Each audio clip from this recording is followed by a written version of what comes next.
You know the old saying, it's always something. Oh, crap, is it always something? So, Fester, I filled you in on the insane surprise surrounding our broadcast operation yesterday, and you kind of went into meltdown mode. You were like, holy crap, are you kidding me? We've got to discuss this later on. Folks, it's always something. And then yesterday, I mean, it just sprung on me. It was like just at an, and by the way.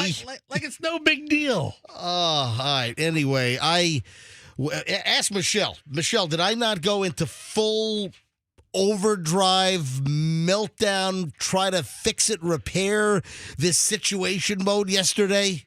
I don't know which was worse, going off the air on Tuesday or yesterday's news. Oh, it's been a hell of a week. It has. Yeah. Welcome back. Wait till we move into the studio. Oh, no. Fester. All right, so for the early crowd, welcome everyone. Friday morning, weekend here for most folks. We're going to do a studio test after the show today. So, new studio is within grasp. They actually wanted us in the new studio this morning. And they were both so proud. I felt bad. Yeah. So, I felt genuinely, I felt away because they were like, tomorrow's the day. But wait a sec. We didn't do any tests. Okay, you're in the new studio tomorrow morning. And in fact, Andrew, our producer, was supposed to come back to the studio at 3:30 yesterday. Andrew, turn your microphone on in the producer's booth. So they wanted you back at 3:30 yesterday. Yes. For what? To test the equipment. I mean, what were you going to do, Andrew? What exactly? I was going to make sure everything in my room worked. Okay. your room, in your new producer's booth. That's BOOF. Mm-hmm. But we didn't do a test in the big room yet, to make sure I liked the way the microphone sounded, that, all the little technical issues were set up and making sure the phones worked and everything. So we have not done any kind of a dry run, and they wanted us to move into the new studio for this morning's show, just like show up and then be cold. Now, I'm excited about going into the new studio. This has been freaking 5 years in the making. I mean, it almost has become comical. And it is within grasp, but I can delay things a couple more days to be able to go in there and do some test segments and just make sure that the equipment's set up. And I know where it's a whole new control console, more complex than this. There are just a lot of aspects, just, making sure that all of the pieces of equipment and all of the resources that we rely on to bring you, the MJ Morning Show listener, this show every day, that everything's kind of in place. There's going to be some growing pains. There's no doubt about it. Yes, there will be. Yeah, there'll be some technical issues, and, I might not be as smooth because I'm trying to, find out where do I get this audio source, what button do I have to push for this. So there's going to be a little bit of a learning curve to get up and running with the new studio. It shouldn't be that long of a learning curve, but it's going to be, having to learn a whole new process, and I'm fine with that. But I think it would have been really disastrous if we just would have popped into the new studio this morning not knowing, how the phone system. I haven't had a tutorial in there. I haven't had any kind of run through yet. So that was number one, and I kind of stopped that. I'm like, no, we can't go in the new studio until we do a little bit of testing, and knowing that I'm familiar with how the damn thing operates. But then I had another surprise flung on me. Did they drop all of this at the same time? Because we were in the hallway. It was very close proximity. Michelle, what were you going to say? First of all, I've never known you to need a tutorial on how to operate in a studio. It's new equipment. It'd be nice to see how things work. I've seen him take over jobs and just go in and do it the next day. So that's not the issue. I know what you're talking about. It's the technical things. But the second thing is what I really thought you were most agitated about. Well, we're going to get into that later on. Okay. Right, yeah, so, it's building to that. Yeah, so I'm building into. That's what I thought you were asking me. Another bomb was dropped on me yesterday.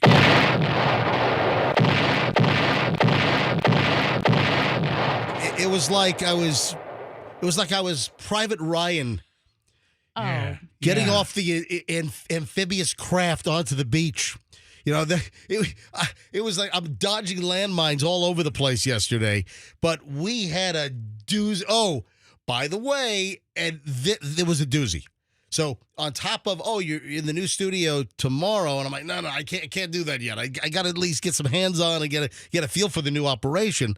It's kind of like, you're if you put a pilot into a new cockpit. So you've got, for instance, let's say you're trained on the Boeing 737. Oh yeah, the 737. Right? Yes. And then they want to move you to the Airbus A321. Good news. You're flying the Airbus tomorrow. that doesn't happen. First of all, the Boeing, you got a yoke. The Airbus, you have a side stick. We don't need to get to the technicalities of the planes. I'm taking 3 seconds to say something. You're breaking down the anatomy of a cockpit. Listen, no, I'm not. Just let me go. All right. So there's like months of training and simulator training to make sure. Plus, a pilot goes in, like a commercial pilot goes in for training like every 6 months. They go into a simulator where all kinds of emergency situations are thrown at them. So I've had no training in the new studio or no hands-on yet. There's no time to get comfortable and acclimated. Right. So I saw that happening in the hallway. Right. I was behind you as we were exiting the building. Yeah. 2 engineers kind of stop you in the hallway, and I could see the beaming pride on their face. They're smiling, and they're like, great news. Tomorrow morning, you're in the new studio. And I see their chests are puffy. They're smiling. Michelle just passed the engineers, so we're all in this very compact hallway. And then you look at him, and you gave the most, and I don't know if you noticed this. I don't know. You gave the most dismissive. What? It was like what'd I do? It was. Yeah. They're like, They're what, like I've got like a hairball stuck in my throat? No, like you're interrupting. You just them. went. Listen, like you're interrupting a mid-thought. They're like, good news, you're in there tomorrow, and you're like, no, I'm not. I've done, and I could see both of their faces melt down with the reality of what's happening here. And then I immediately surmised that I have nothing to add to this conversation. As did I. I'm like, I'm out of here. All right. So then, I guess after Fester, you were out of there. Michelle and I walked out of the building together. After you both were out of there, that's when this new bomb drops, which I had never heard of. Even this was in the realm of possibility. All right. So, folks, you want to listen later on, probably around 7:30ish. 7:45, somewhere in. I need a little bit of time on this one, and I also want to. I want to formulate in my head maybe a little further on how I can do this a little diplomatically, because I'm a diplomat. I'm ambassador material. Ambassador to Iran, maybe. So let's say in the 7 o'clock hour, we start an hour and 20 minutes of nonstop MJ, no commercials, no interruption, just nonstop content. We start that every day about 7:25, 7:27, somewhere in that zone. So in our stretch before 8 o'clock, I'll discuss this brand new bombage that was dropped on me, and I'm like, hell no. Hell no! So I had to then whip into overdrive mode, and I'm trying to get the situation rectified. So I'm going to tell you right now, you got to be listening after 7:30 this morning, and I got to tell the latest story. It's in my realm, in my world, it's like, what? Are you kidding me? So I've pulled out my resources to try to stop this situation from occurring. So we'll fill you in on that later on. Hey, it is going to be a phenomenal Friday MJ morning show as we just get rolling. Oh, you know what? When we get back, we're going to talk about cute little puppies. Oh. And Jeffrey Epstein and Ghislaine Maxwell. Oh. Wow. All right. Hey, just for a minute. I'm not going to dwell on it, but Michelle's like, you shouldn't even do that story. No, this Come on, the contrast is so insane. I'm like, I got to mention this. What the hell am I talking about? Find out more, and that's next. MJ Morning Show, Q105, stand by.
Probably for the early crowd, revisit alarm clock anxiety here in one of the early segments of the show, since plenty of alarm clocks have gone off in the last 20 minutes or so, since 6 a.m.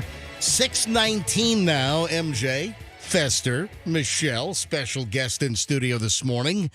Fester has brought his daughter, Hadley. Hadley, welcome back to the MJ Morning Show. Hello, Mr. MJ. Do you have any material for us this morning? Have you come armed with content? Why are you looking at? Well, hold on. Why are you looking at your dad? And that's look at me. Why, it's a team effort. Are you ready for school on Monday? Not at all. Oh, You don't like school, do you? No, not at all. The only thing that makes it tolerable is my friends. oh, All right. Yeah, Well, she is not a fan of the establishment. and what grade are you going into? 8th grade. Holy crap. I'm looking at you now, and I remember you just look so much younger than I perceived myself in 8th grade back in yeah, 1980. You know, Seriously. I agree. It's funny. This is a weird age Mhm. because some of the kids look younger, and I think Hadley's in that category. And some of the boys have like full mustaches already. Yeah. Really, Hadley? Remember you had those kids? Remember you had the kids that like they develop faster, and you had like Yes. there was a girl named Phyllis Morgan. And how was her okay. mustache? Well, hold on a minute. No. She had a gigantic rack in 5th grade. yeah, just all right. completely. Hadley's eyes just popped out. Oh, He's like, I'm sorry. Sorry, thank goodness that's not her, right? Sorry, Hadley. Yeah. I apologize. No, George W. Miller Elementary School, Phyllis Morgan had a massive rack 5th grade, and it was like, oh my, what is going on here? But then you had like the kids in 6th and 7th grade, and they had like full Fu Manchu mustaches going on. It was like, what's going on here? Remember that wispy mustache, the never shaved mustache that looked so. But yeah, I mean, so I see some of the kids in car pickup line, and like some of them are smoking. What? No. But but some of them, Hadley told me the other day, and this is big news in her world.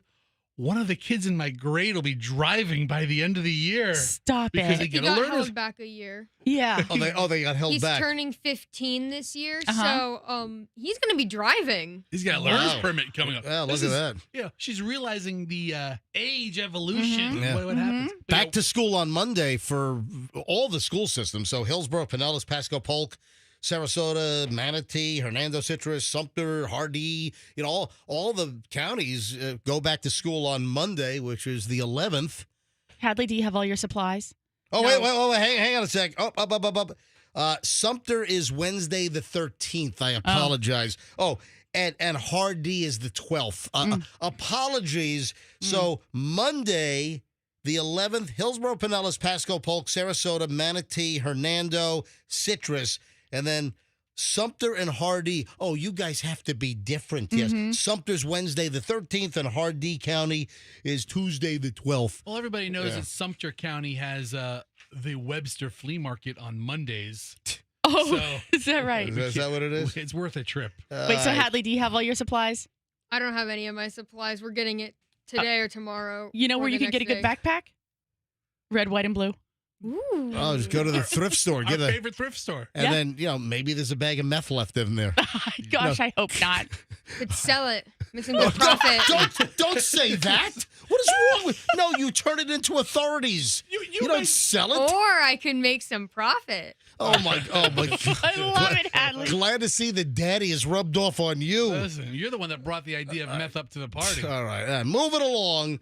So Michelle said, as she's going through my pile last night. So I did all my show prep yesterday. I'm doing show prep in the afternoon. I'm doing show prep at night last night. And one of the items that I found and printed out was this Ghislaine Maxwell story. Of course, the handler, the fixer, the sex offender, devious wacko that worked for Jeffrey Epstein. Ghislaine Maxwell. I'm sure most people have heard this, but she used to hang out at east side of Manhattan schools, waiting for young girls to come out after school and identify the young girls that were Jeffrey Epstein's type, and then approach these girls and then try to bring them into the fold. And, hey, how'd you like to, come by the big mansion? How would you like to just make a bunch of money? All you have to do is, give a massage. Yes, Michelle. Well, she targeted vulnerable, or compromised young ladies, right? Like she somehow had a knack for figuring out, maybe just watching them after school where they were going. Our daughter was going straight to, soccer practice. Right. Another girl might be coming out of one of those schools and have nowhere to go, or maybe she went and sat in a diner by herself for a while, or maybe she got on a bus and, went out of Manhattan. So she sort of figured out this way of identifying girls who would be more susceptible to her being like, hey, how are you doing? And, her introduction of, when the girl said, oh, life sucks, oh, does it? Well, let me show you something a little fun and better. She would start up conversations. Right. But Ghislaine Maxwell would wait outside of high schools and some prep schools on the Upper East Side of Manhattan, and you got a whole bunch of them. Listen, Chloe, for a number of years, she was at a school called Marymount School for Girls, 85th and 5th, right across from the Metropolitan, and the big front door, and the kids would walk out of that after school, and you'd have a Ghislaine Maxwell, sicko woman waiting in front of some of these schools, first trying to identify the 9th, 10th, 11th grade girl that would turn Jeffrey Epstein on. I mean, his type, the look that he likes, and then she would try to befriend, strike up conversations, walk with them, see if she could bring them into this like seedy massage operation, and that turned into like the Lolita deal and the Epstein Island. I mean, really sick stuff. Anyway, I mean, that's the kind of, devious, and, some people are saying, oh, she might get pardoned. She's a freaking sex offender. There is no way that Ghislaine Maxwell should ever get pardoned. And listen, that's a whole... Should, and what might happen like on the last day as somebody's walking out. Well, but also, the conspiracy theories, and I don't want to get into any of the politics here, but there is no way that Ghislaine Maxwell should ever see the light of day. Anyway, the update on her, the other story with her, is she was moved out of a Florida facility up in the Panhandle, and she was moved to Texas to a much easier, like almost like a camp, like no bars, no fences. So Ghislaine Maxwell was moved from a Florida detention facility, a federal facility, to Texas.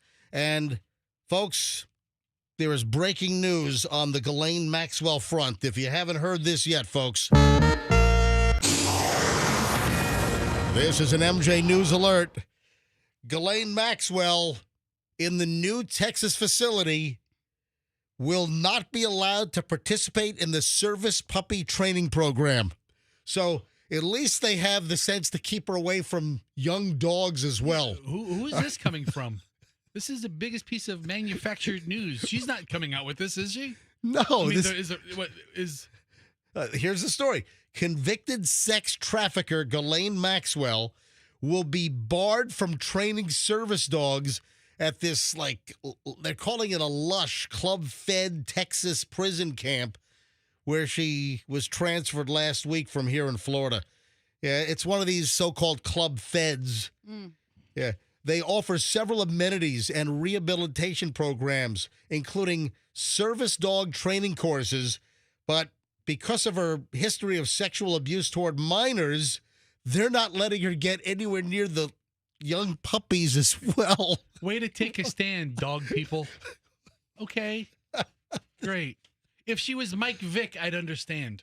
Okay, great. I think this this puppy mill, for all intents and purposes. So you want to know where it's not a puppy mill. What are you talking about, puppy mill? It's not a puppy mill. All right, so this is coming from the CEO of the program that provides dogs, or they utilize some of the prisoners to help with the training. Hey, as far as training dogs, I was just in Publix last week. Yeah. And I saw a service dog being trained, and they had, the little, what do you call it? They had the vest. Little vest yeah, on they have the doggy vest on.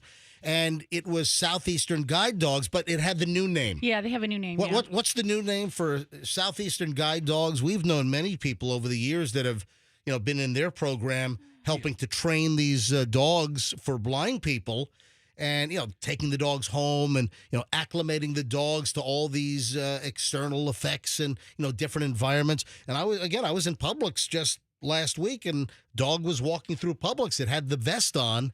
And it's like One Dog USA or something, or there's a new name for Southeastern Guide Dogs. Maybe you can. Yeah, Southeastern Guide Dogs is now called Northwestern Seeing Pups. No, it's not. Michelle, can you find it?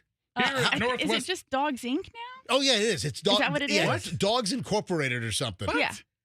Dogs. Yeah. So they changed from. I guess they didn't want to be pigeonholed to just training dogs for the blind, and people thinking, oh, it's just the Southeast. They do a lot of work for military people and PTSD people and people who have listen. Oh, awesome operation, but I think it's now called Dogs Inc. Right. And I even said to the lady, Dogs Inc., isn't that the old Southeastern Guide Dogs? And she's like, yeah. Anyway, so according to Paige Mazzoni.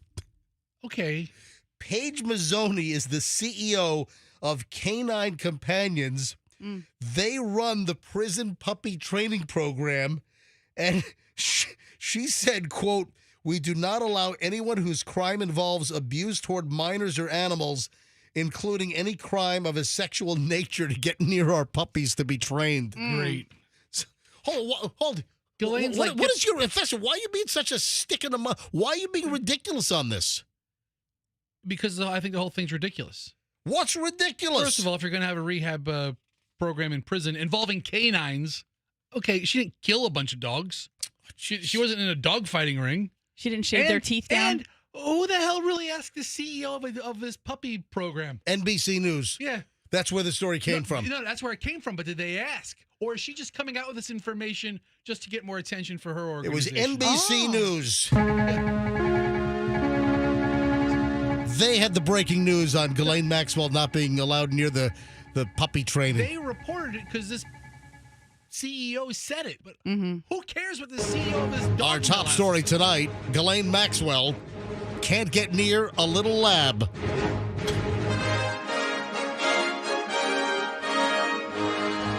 No, you're just taking a weird position on this. The whole thing was, yeah, screw them. I mean, what do you want me to say? People come out with information in promoting their program that nobody asked for. That's what this is. And then just because it's reported, you're like, oh, it's on NBC News. These websites will put anything out there now. It is 6:32. I'm trying to grasp what you're saying. He's saying that she wasn't asked by a reporter anything. Nobody knew about this dog program until this page lady put the information out there. Just so everybody knows, Ghislaine, I can never pronounce Were her you name. even aware that they did this dog companion program with prisoners? Listen, nobody knew about that until this woman gave out the information. I know that there are all types of programs on all different prison levels where you can get your GED, you can take college courses, you can make license plates, you can work with a drill press in the machine shop. But I didn't know they had a dog program.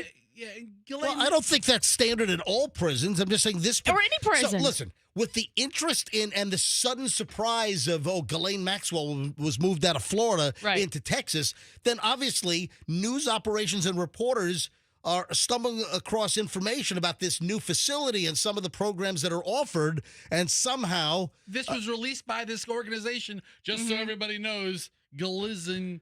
It's Ghislaine. 6:33 at the MJ Morning Show.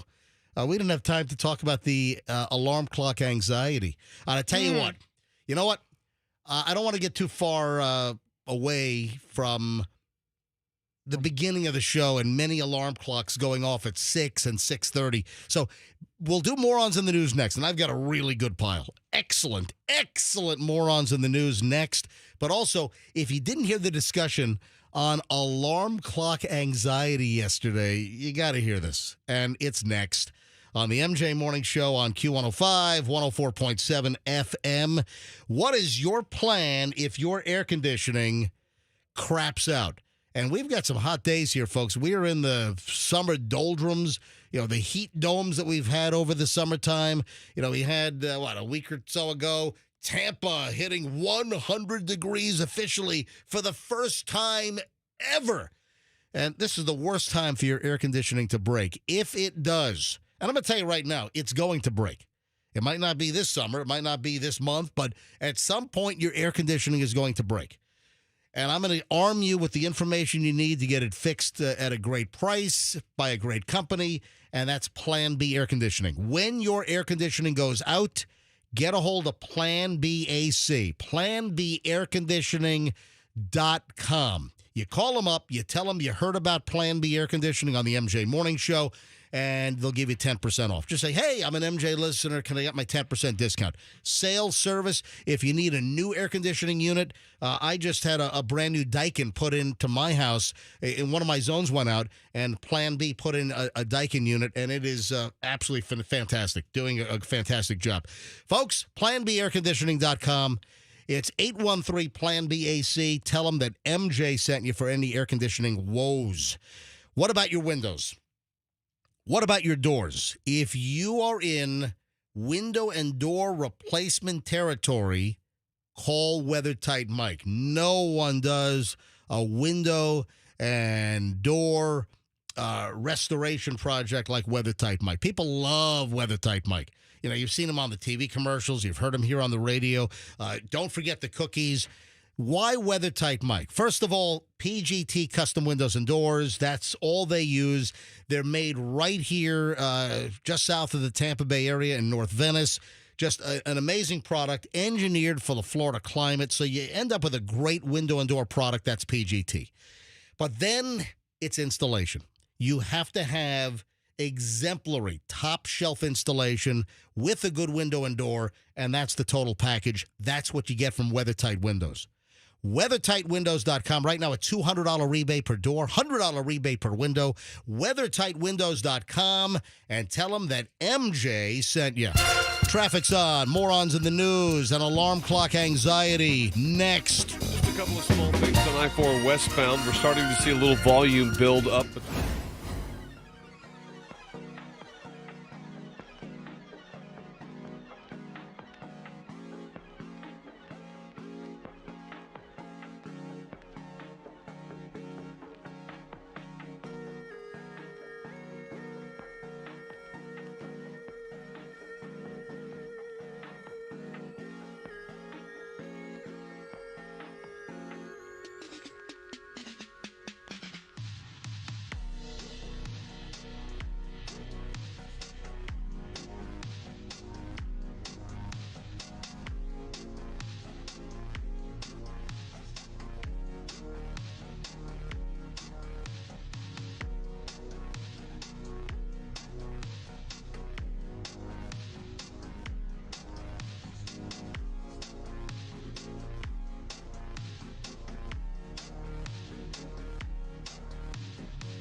641 MJ Morning Show. MJ, Fester, Michelle, Andrew in the producer booth.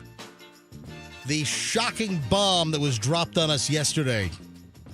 Get to that in about an hour. So right after we start, an hour and 20 minutes of nonstop MJ around 725, 726. Incorporated in that segment is just, it's always something. You're not going to believe. I mean, is it life endangering? Is it? No. But it's like, oh my God, what the? We were hit with something yesterday that has to do with the show that is just, I think it's devastatingly ridiculous. All right, I'll explain coming up in just a bit. First, though, I wanted to revisit, before Morons in the News, and I've got a spectacular pile today, I just want to revisit the whole alarm clock anxiety story. You know, a lot of alarm clocks, you know, went off at 6 o'clock. Another batch just went off at 6:30. You know, probably among the top alarm clock times, if you rated alarm clock times and when people's alarms go off. Yesterday, when was it? Like 8 o'clock-ish or 8:30? When did we talk about this? Alarm clock anxiety. And we heard a story from a friend of ours. Well, I mean, we go to her gym. Michelle and I work out at X-Force Body. They've got a location in South Tampa on Kennedy. Andrew says we did it at 8:22 a.m. yesterday. So That's what I was just going to say. Yeah, Andrew keeps track of all our crap. So they've got a location in South Tampa. They got a location in Palm Harbor. You know, Michelle and I have been going there for like 2.5 years now. Love the results I get. And she's always looking for good trainers at X-Force Body. And she finds a good trainer, hires the trainer. The trainer actually trained for several weeks. And then the first week of the trainer's job on their own, where they were dealing with clients one-on-one, you know, outside of the training mode, only a couple of days into the new job, the trainer texts and says, I'm not coming in anymore. I have alarm clock anxiety. And apparently it's anxiety which is brought on by the fear of your alarm clock or your phone alarm or whatever going off in the morning. That the anxiety was so much, having to get up early, having, I guess, an elevated level of anxiety because of your alarm clock going off. He quit the job days into him being on his own as a trainer, quits the job via text because of so-called alarm clock anxiety. I mean, it's a real thing for some people, I guess. Oh, my God. Come on. I've got so much anxiety. I can't handle it. I have this, knowing that my alarm clock is going to go off at 6 a.m., I can't handle it. Starting the day, being awakened out of a slumber overnight. I can't deal with this. I mean, oh my God! I can't take this anymore! Oh, I can't. Oh, it's a classic alarm clock bell. I can't take it anymore. Alarm clock anxiety. I've never heard of this. Michelle, did you ever hear of alarm clock anxiety? Not until we were informed of it last week. Yeah. I mean, I didn't know that it was severe enough to quit a job over. Yeah. Yeah. I mean, listen, I occasionally dread the alarm clock going off. You know, oh, great, it's that timing. And I have triple alarm clocks now. Oh. Because you have your phone, then you have the Alexa device that goes off at a certain time. You can set alarms on that. And where's the Alexa in your bedroom? Oh yeah, it records everything. Ooh. Yes. Great. No, but you are anti Alexa-like technology. It's great. No, I don't want Alexa. Fantastic. I don't want the Google Home. Oh, it's wonderful. I don't want any of those. Listen, our cell phones are listening in on us enough. I don't need to add additional technology to listen to everything we're doing and spying us. Hey, one of the things that we got to deal with, speaking of that new Instagram mapping feature that just, boom, showed up this week. Boom! Instagram, the new map. We'll get into that later on. And, folks, You got to know about this. If you're on Instagram and you don't know about what they just put into their app that just appeared apparently on Wednesday. Is it a tracking app? Yeah, essentially it is. All right, hang on. We'll get to that also next hour, probably a little after 7:30 here on the MJ Morning Show. Early morons in the news with school going back. This is, I guess, a charter school. So I guess some private schools have already started, or maybe some charter. Yeah, this is not good. This is a public service to teachers getting ready to teach for the brand new 25-26 school year. Even if a kid is a pain in the ass, even if a kid is obnoxious, abusive, disruptive. I've got all the ifs going on here. All right. Do not throw a shoe at a kid. What? Yeah, but wait a minute. It gets worse. The intended target was missed.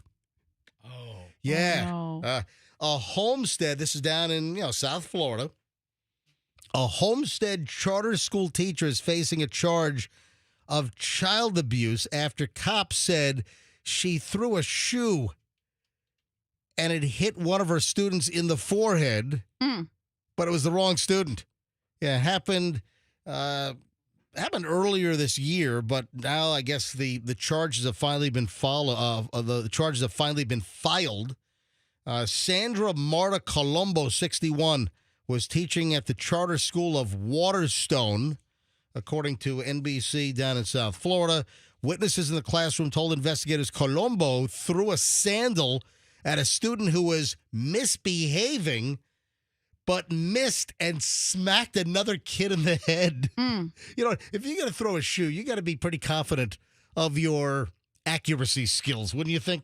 Well, that's the thing that I always think about when we watch shows or you watch Cops or whatever, and they talk about somebody threw something, or you see a scene on a movie where somebody throws something, and I'm like, if we were having a knockdown blowout, I wouldn't throw something at you because I don't think my aim is so great, and I might hit something else. I know there have been like movie scenes or TV scenes where something is thrown at someone and then they duck. Yeah. And then somebody, like an unsuspecting bride gets hit in the face with a cake or something. Yeah. See, if you're going to throw a sandal, you have to throw it similar to like a boomerang, where you bend your arm backwards and kind of whip it with your wrist. You can't just chuck it wild. So you got to think about what you're throwing, too. Yeah. The student, if you're going to take off your sandal and hurl it at a kid, make sure you hit the right kid. Yeah. No. Does the story tell you what the bad kid, what the naughty kid was doing to get the shoe thrown? Misbehaving. Okay. That's it. Do I need Just to play the misbehaving. song again? Do I need to play the song one more time? All right. No, we kind of got it. It's Jennifer Nettles. Jennifer Nettles is Jennifer the Nettles. gotcha. All right. Yeah. One student described Colombo throwing the shoe hard with one hand over the head. Oh, that was over that, man, trying to get as much leverage as possible. Yeah, the victim said the shoe hit her in the forehead, but no serious marks or bruises. And you know what? I guess you don't charge this unless there's a fractured skull. I mean, seriously. No, I'm kidding. Anyway, teachers, don't throw things. Just go about things the right way. You know what? Including family and your daily life, I think it's a good learning experience, right? Out in Davenport, woman accused of stealing more than $100 worth of merchandise from Publix with a young child. Okay. Polk County Sheriff's Office said this happened back in July. What's taking so long? Well, they've released the video now. I guess they're trying to find. See, I don't always understand that. Why sometimes law enforcement agencies? I know there's a reason. They like to do investigative work or maybe not tip off the individual and see if they can figure things out without revealing or releasing some information. But they've just released the surveillance video from inside Publix, and Publix thief brings young child to shoplift and then actually slugged a person that confronted her on the theft, who had witnessed the pilfering and the shoplifting in progress. Yeah, Polk County Sheriff's Office say the suspect stole about $125 worth of merchandise. Then a woman inside Publix says, "Hey, you're stealing. What are you doing?" And the suspect, the shoplifter, then bashes her 3 times in the face. Was it a Publix employee that confronted her? No, it was a regular customer. Hmm. Yeah. The suspect then drove away in a dark-colored Jeep Wagoneer. Was she sticking stakes down her pants or something? I'm looking at the social media post from the Polk County Sheriff's Office. The little girl in the cart is innocent of the crimes. The 2 other women with the suspect may be witnesses, or they could be suspects also. If they're only witnesses, they should contact the Polk County Sheriff's Office to let us know. But, again, what does that teach a kid? I'm looking at the little girl in the shopping cart, and she appears to be maybe 5 or 6 years old. I mean, come on. It's just... That's a lot of boxes of cereal. Yeah. $100. If it were on BOGO, would that affect the amount that she stole? Like, if you steal 2 $7 boxes of cereal, did you steal $14 worth of stuff? Or just a regular BOGO. So if it's buy one, get one, if you steal one, do you get charged with the second one if it was BOGO? Is that what you're asking? Yeah. No, you just get charged for the value of that day. All right. $7. 6:54 on the MJ Morning Show. I still have morons in the news. We still have a lot to cover. What if she had manufacturer coupons? All right, hang on. Please stop jamming Stop this thing making up. jokes. I know. All right. 6:55 now, MJ Morning Show. You know what? I've got a couple of other morons that are so good that I want to continue. So part 2, morons in the news next here on the MJ Morning Show on Q105, 104.7 FM. The automotive alert that we've made you aware of here in the Tampa Bay area is very, very good news. This is an automotive alert. There is now another option to buy a Genesis vehicle. Also, another option for your Genesis service. Folks, this is huge. Genesis makes a phenomenal vehicle. And now Genesis of Tampa has opened their doors right at 275 and Bierce, right near where Fester's house is. Yeah, come on over, people. So Genesis of Tampa is open. It used to be you only had a Genesis option in Pinellas County. Nope. Now Genesis of Tampa is open. Amazing lease deals right now with Genesis of Tampa. It's owned by the Miracle Automotive Group, and you get the Miracle Advantage. You'll get a 10-year or 250,000-mile powertrain complete coverage warranty. That's 10 years or 250,000 miles. You'll get 4 years of complimentary maintenance. They have service valet. They'll pick up and deliver your vehicle when it needs service. They'll even give you a loaner. Big news, folks. If you want a Genesis, you now have another option, Genesis of Tampa. It's genesisoftampa.com, 275 and Bierce. Spread the word and tell them that MJ sent you. When your garage door has a service issue, just call Banco. You want a 10% discount? You call Banco and you say, "Hey, Banco, I heard about you on the MJ Morning Show. 10% off." Call Banco if your spring breaks. Call Banco if your tension cable busts. Call Banco if your kid runs through the garage door, or if you got a dented, nasty garage door. Maybe you want to upgrade to a hurricane-rated garage door. Maybe you want to just put on a nicer-looking garage door to juice up the curb appeal of your house. Anything garage door related, it's Banco. Number one service call is a broken spring. I've had numerous over the years, and there's a certain life cycle to the springs. 5,000 openings and closings, 7,500, whatever. And when your spring breaks, you just call Banco. BancoDoors.com. Anything with a garage door, I'm telling you right now, folks, you want Banco. BancoDoors.com. Bank on Banco. Tell them MJ sent you. Traffic's on at 6:58. Here's Schreiner. Back in a minute. MJ Morning Show. Traffic is...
7:01, close to 7:02. MJ Morning Show, Friday morning. And a lot's going to change next week because the kidlets are going back to school in most locations. School starts on Monday. All right, some continuation here of early morons in the news. Just a big pile today, and I just want to get this stuff on. One other kid in danger. You know, we had the public shoplifter with a little, like, 5-6-year-old kid being wheeled around in the basket while mom's stealing all kinds of crap. Mom's confronted by a customer that says, hey, stop stealing stuff. I guess shoving stuff in her clothing, and the mom then hauls off and smacks another shopper in the face. Right? I mean, what does Dudley Do Right expect? Yeah. I mean, you're going to confront a shoplifter, you might get a punch. And then there's another story. I had this earlier this week. A 2-year-old possibly in danger. This is down in Manatee County. Down in Manatee, the sheriff's office there, they were looking for a woman and her 2-year-old daughter. They fled from a theft at Walmart. And this is unbelievable. Can you believe that apparently the 2-year-old was not properly restrained in a car safety device upon the fleeing of the Walmart? I'm shocked at that information. Are you really? Do you expect that if you have a mother that's bringing a 2-year-old to a Walmart shoplifting operation, would you expect that mother to also practice child automotive safety by making sure the child was properly strapped into a car seat? I mean, not after getting chased out of the place. Was she Michelle? stealing the car seat? No. I mean, No, she wasn't stealing a Graco car seat. yeah. Right? Detectives down in Manatee said that Courtney Faith Stanley sped away from authorities. This is Walmart, I guess, on State Road 64 in Bradenton. What name is that road? What is 64 down there? During the incident, her 2-year-old daughter, Amara, was unrestrained in the vehicle as Courtney sped away, knocking a deputy to the ground. That's felony battery on a law enforcement officer. Evading arrest, blah, blah, blah. And then, could you believe she sped off without having the kid properly restrained in the car safety device? I mean, what do you expect when you're chasing her? Now, the last I saw is if you know where she is, you're supposed to call the Manatee Sheriff's Office. I wonder, this is a couple of days old. I wonder if they found her. What is the biggest crime? Is the biggest crime nearly running over a deputy, stealing from Walmart, or not strapping your kid into the car seat? I think I'm more pissed off about the kid part than I am the Walmart part. Yeah. Well, I think the nearly running over a deputy is probably the There's worst that. of it. There's that too. Hey, Fester, if somebody owes you money, How much? $7. Oh, If somebody owes you $7 and they won't pay, what is an appropriate response? oh man.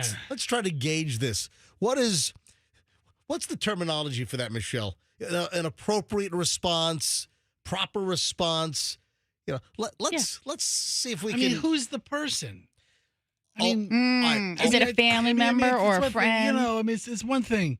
You know, if a good friend owes you, it's an acquaintance. So Okay. an acquaintance, it's not a family member. Okay. An acquaintance owes you $7. They won't pay. What is an appropriate response? I don't know. I'm a $7 millionaire with my friends. I mean, I would think I'd give any friend $7 if you're my buddy. Now, if you're just like a outer circle friend, Listen, I don't know. stop overthinking this. I'd Just probably- an acquaintance owes you $7. They won't pay. What kind of response is appropriate? I mean, you bust one kneecap. One kneecap because it's $7. You don't cut off a phalanges? No, I mean, you need your fingers more than your kneecap. You don't slam them in the trunk of a car? Like the hammer, the casino cheats in the movie Casino. You take the hammer and then you pull out the saw. You know? All right, here's the response. Janice Oney, 51 years old. This is up in Salisbury, Maryland. Michelle, that's Eastern Shore, baby. You know, we're from Virginia Beach, so we know all about the Delmarva Peninsula. Yeah, baby. So I used to stop at the Arby's on Route 13. Oh, you can't stop you from a roast beef sandwich at Arby's. Boy. Running right. There was this old school Arby's right on 13 in Salisbury, Maryland. Roast beef and a Jamocha shake. Forget it. Stop there many, many times. All right. So What is the proper response? Let me tell you right now. Somebody owes you $7. They won't pay. You pour gasoline on their house and you light it up. What? That's it. I mean, if you have this house, you obviously have $7 to pay me back. Let me introduce you to Janice Oni. She's facing a whole bunch of charges, including first and second degree arson, malicious burning, reckless endangerment, malicious destruction of property, theft of less than $100, the last three of which are misdemeanors. She was placed on a $25,000 unsecured personal bond. She actually posted it. Yeah. Huh. Fire broke out. This is back in July. Guy that lived at the so-and-so address, I guess, smelled smoke, saw fire. Started screaming, fire. Anyway, it turns out that she was upset because the guy owed her $7 and she wanted to get $7 worth of revenge, wanted to cause at least $7 worth of damage to the guy's house, pours gasoline on the house and then lights it up. What is $7 worth of revenge, though? Well, I just... I mean, you give somebody a paper cut? I mean, unbelievable. You let mosquitoes in their house? Oh, I mean, what's $7 worth of revenge? Absolutely unbelievable. And then, I really don't want to see this. Hey, Andrew, tell Line 1. Line 1 wants to praise one of our sponsors. Okay. Yeah. Tell Line 1 to hang on. I'll be right with them. Andrew, can you tell Line 1 we'll be right there? Thank you. I don't want to see this. I think the last thing you want to see at Trader Joe's is a career criminal humping one of the refrigerated cases. What? What is happening? I don't know. What was in the case? Yogurt. Oh. No, I don't. Hang on a sec. This just gets worse. The guy's a career criminal, a registered sex offender, and he's humping one of the refrigerated cases at Trader Joe's. Was it like a door case? Or like the refrigerated ones that are on like the perimeter of the store, then the frozen ones are in the middle? It must be that one, because that's lower. Let me give you the details. A registered sex offender. A registered sex offender with a long rap sheet arrested at Trader Joe's. This happened in Seattle. He was violating a refrigerator. Is that really illegal, though? What's the law? A sex act with a fridge. Well, I mean, wait a sec. Wait a minute. Wait. No. No, it's not. Andrew said in my ear, is this a victimless crime? No, because then he threatened to kill everyone in the store with a knife. Cops said the suspect, whom they identified as Keelan Terrell Malone, 33, was using racial slurs, brandishing a knife, entered a Trader Joe's in Seattle, and started humping the fridge, and then also attempting to hump customers as well. So it moved from the fridge to the customers. A security guard confronted him. The guy flew into a rage, pulls out a knife, starts kicking the flower display. You know what? It might have been up front it might have been a produce case, because in a lot of Trader Joe's, you walk in, the flowers are right there, and then it's the produce section. He might have been humping the English peas, my favorite at Trader Joe's. Yeah, I gotta say. Which, by the way, those were out of stock for a while. Hopefully they're back. I hope he wasn't humping your English peas. All right, that's terrible. All right, let me grab line 1. Marilyn? Marilyn is in West Chase. Marilyn, hi, you're on the MJ Morning Show. What can we do for you? Good morning, Fester. Good morning, Michelle. Good morning, MJ. Good morning. I just wanted to tell you I bought a Ford Ranger for my husband, and best experience ever. I dealt with your friend Lorenzo. All right, so let me you're talking about Veterans Ford. So, folks, this is unsolicited. Marilyn, you just called the show this morning to tell us that your experience at Veterans Ford was the best car buying experience ever? Yeah, I was communicating with Fester about, was it the deal that you had new and used or whatever. Yep. Fester gave me all the information I needed. I sent Fester pictures of the truck when we bought it. Awesome. And my husband's a huge Ford fan, so for his birthday that just passed in July 30th, I decided to buy him his dream truck, which is a Ford Ranger XL, fully loaded. Nice. And Oh, Fester's showing me the picture right now that you texted him at 813-310-8444, Fester's personal cell number. Yep. And because me and Fester go back. Me and Fester are friends, so I went to him. Awesome. We're really good friends.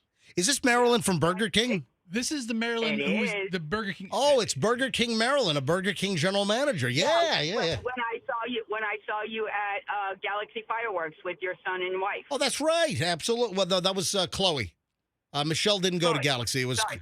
my that would be a very young wife. That'd be very creepy. No, that was that was my daughter Chloe, not my wife. That's what Marilyn was thinking. Michelle looks great for her age anyway. Yeah, Michelle does look Yeah, good for her but- age. Yeah. Yeah, she does. But it was like, I'm 53. I bought many vehicles, and by far they had us. Wow, you just slid into the 25 to 54. Thank you very much. Ugh. Yeah, it's the best experience. I mean, Lorenzo had us in and out in 45 minutes. Wow. He gave him extra warranties, gave him online pricing. We saved thousands of dollars. It was by far the most pleasant experience I ever had, and I wanted you to know that. Well, thank you. I mean, and listen, another one of our great sponsors on the MJ Morning Show, Veterans Ford. I think Marilyn just did the commercial for today. I don't even need to do the Veterans Ford commercial later on. Marilyn, great. Well, they got it going on. I mean, they thank do. you. Thank you. Marilyn, it's always great to hear from listeners like you. When our listeners have great experiences with our sponsors, it really makes me happy to hear an experience like this. So, Marilyn, thank you for phoning in. I really, really appreciate it. And I hear from, our sponsors are great. Yeah. When you hear me do my MJ Live commercials for our sponsors, please give our sponsors your business. And you can hear that we've got satisfied customers all over the place. All right. Is the chief on hold? Chief Burkaw reached out to me yesterday. Okay. Tampa Police Chief Burkaw sent me a text. Hey, MJ, school's coming back on Monday. Any chance I can get on the show? I'm like, of course, Chief. So let's welcome Tampa Police Chief Burkaw back to the MJ Morning Show. Chief, welcome. Good morning, MJ. Thanks for having me. Absolutely. All right, so school's back on Monday for most listeners here in the Tampa Bay area. It is. It's Pinellas, Pasco, and Hillsborough. And first of all, we're going to have school zones. People have to pay attention. That's our biggest concern is to and from school. When we say hands-free driving, that doesn't mean take your hands off the steering wheel. That means don't have anything in your hands and have your hands on the steering wheel. Super important. We want all our kids to be safe going back and forth to school. And this year, we're starting in the city of Tampa our speed school zone cameras. The county had them last year. We're adding 10 schools this year. If you're going to go over 10 miles an hour in a school zone, you could get a ticket in the mail. Now, we're just doing our educational period now and then our warning period, but that's just another measure that we're going to have to help keep our kids safe. So when does the actual fining go into effect? So if someone rips through a school zone, which first of all, that's just unconscionable. Driving fast through school zones, you see kids around, the lights are flashing on the speed signs, 15 miles an hour in a school zone in most cases. Also, Chief, it's so infuriating when you see some of the videos of cars disregarding the red flashing lights on a school bus and the stop sign that emerges from the side of the bus and the people that will drive around these school buses. I mean, you ought to be tased for that as far as I'm concerned. Well, I haven't found anybody that's opposed to this system, any way to keep our kids safer. And we do a 30-day warning period after our educational period, so we're at least a month out before any citations will be written. And then what percentage of the school zones in the city of Tampa, now you can speak of Tampa because you're the Tampa Police Chief, what percentage of the school zones have cameras? Do we know that number? We're starting out with 10 schools. All right, so and that's all on our website. You can see the schools. You can see the actual schools and where the cameras are. So is it a pilot program right now, Chief? Is it something that it is. We can add more later on, but we wanted to start out with the main schools that had the highest number of walkers to and from the schools. Oh, that makes sense. The highest number of students that go to school on foot, they actually walk. Because you've got more kids that are obviously walking in the school zone versus being on a bus taking them into the school. So that makes a lot of sense to me. Yeah, bus or drop-off line or something. Yep. But, the walkers you have to watch out for. All right, another school year. Chief, anything else you want our audience to hear? Two more things. Yep. School threats. Last year, online school threats, students thinking they're joking around, we had over a 50% increase in threats and over a 50% increase in arrest. So parents out there, watch what your kids are doing online. Even if they think it's a joke, if it's a threat, they're going to be held accountable. And unfortunately, we have to press charges because that just creates a whole whirlwind of issues for the school and the other students. That's a very good point that, even parents that are listening now, my kid is great. My kid would never do that. I think it's worth a conversation. Even if you think that there's no way your kid would issue a school threat, there are kids that maybe don't mean it as an actual threat, but as a joke. And there's zero tolerance for jokes as well. So I think that's a very worthy conversation to have with your kid about don't even think about a school threat via even to a friend, even sending a text to a friend about, shooting up the school. Don't joke at all about that because law enforcement's going to take it seriously. And then, Chief, finally, what was the other thing? School resource officers. Get to know the school resource officer. The reason I'm a police officer now is because of my school resource officer in high school. Get to know them. They're out there, conversation with them. And if you see something, say something so we can do something. You can either tell the school resource officer or you can use the app. It's this Fortify app that the students have to share information. That is so important. Oh, man. Awesome. Chief, thank you very much. And I always love to tell the story that Chief Burkhardt, the chief of the highest rank in the Tampa Police Department, the chief once upon a time ago was a rookie officer back in the mid-'90s, and the chief now won $1,000 in some contest from the MJ and BJ morning show, right? It was almost 30 years ago. I do remember that. So a rookie, wet behind the ears, brand new officer with TPD won $1,000 from the MJ morning show, and now he's the chief of police of the Tampa Police. Thank you, Chief. It's always great to have you on. Thank you. Have a great day. Lee Burkhardt, folks. And listen, school seems like a really fast summer, doesn't it? We were talking about this morning in the car, and Hadley's like, it flew by. Yeah. Summer just flew by. I had no idea that Chief Burkhardt got into law enforcement because of a school resource officer. First time I heard that as well. I had a juvenile record because of my school resource officer. What didn't we do? What you went to Dixie Hollins? Where'd you go? That was the high school in Pinellas County. Me and my crew. Is it Hollins or Hollings? Hollins. Dixie Hollins. Yeah. They dropped the Dixie. There's no Dixie? Oh yeah. Because because of the that old thing. Yeah. It used to be called the Rebels. Is Dukes of Hazzard allowed on TV anymore? It was such a wholesome show. It really was. One flag on one car. But please. Any show with a guy named Cooter. What? That's great. All right, 7:20 at the MJ Morning Show. When we get back, first of all, there's nothing funny about this. All right, there's an item that Fester brought in this morning, and he's laughing about it. This is not funny. Well, you find these particular incidents you find funny? I do. All right, this happens quite a bit. I guess it's twice a year, three. We hear about these stories. Fester's laughing at somebody's misfortune. You know what? Your schadenfreude is just out of control. Listen. All right, hold on. Whatever. So what is Fester laughing at somebody else's expense? Oh, also, the bombshell that was dropped on me yesterday. Folks, you are not going to believe what we were hit with yesterday. Stunning. It's like a Moab. The mother of all bombs get dropped on us. I get this. Oh, by the way. Oh. I'm like, are you freaking kidding me? I had a meltdown yesterday as a bomb, a surprise was dropped on us here on the MJ Morning Show. You're not going to believe this. All right, we've got an hour and 20 minutes of nonstop MJ. We are loaded. That doesn't even scratch the surface of what's coming up. And it's next on the MJ Morning Show. You don't want to miss any of this, trust me, here on Q105 104.7 FM. International Diamond Center, IDC, folks, they are at it again.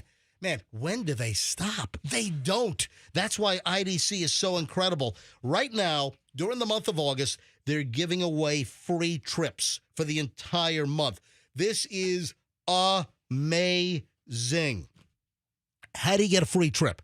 Well, listen, you got an engagement ring you have to purchase. You want to do a diamond upgrade. You've got birthdays, anniversaries. Whatever jewelry you buy, listen to what they're offering. You spend $3,500 this month at IDC, you'll get a fabulous piece of jewelry, but IDC is also going to give you a 3-day getaway to one of over a dozen romantic cities. If you spend $5,000, they'll give you a 3 to 4 night cruise for 2, including port fees and taxes. If you spend $10,000 on anything at IDC, you'll get 5 nights at a luxury Rio all-inclusive resort. This is an amazing offer exclusively at IDC. The best jewelry, the best education, the best experience. It's IDC, International Diamond Center in Tampa, Clearwater, Lakeland, and Sarasota. And tell them that MJ sent you. IDC. Phenomenal folks, locally owned and operated. Also, locally owned and operated, 2 College Brothers Moving and Storage. If you're making a move, if you have a coworker, a colleague, a relative, anyone that's making a move, including you as well, you got to call 2 College Brothers. If you want a great moving experience, 2collegebrothers.com. Just go to the website, get the number, call them up, tell them that MJ sent you. They will reward you with not only a great quote, the most solid move you're going to get, but they'll also give you a whole pile of free moving boxes when you mention the MJ Morning Show. They'll drop them off at your front door. If you want to move from highly trained, highly background-checked individuals, and that's crucial. You've got moving companies out there, folks. They don't do background checks. You don't know who is in and out of your house.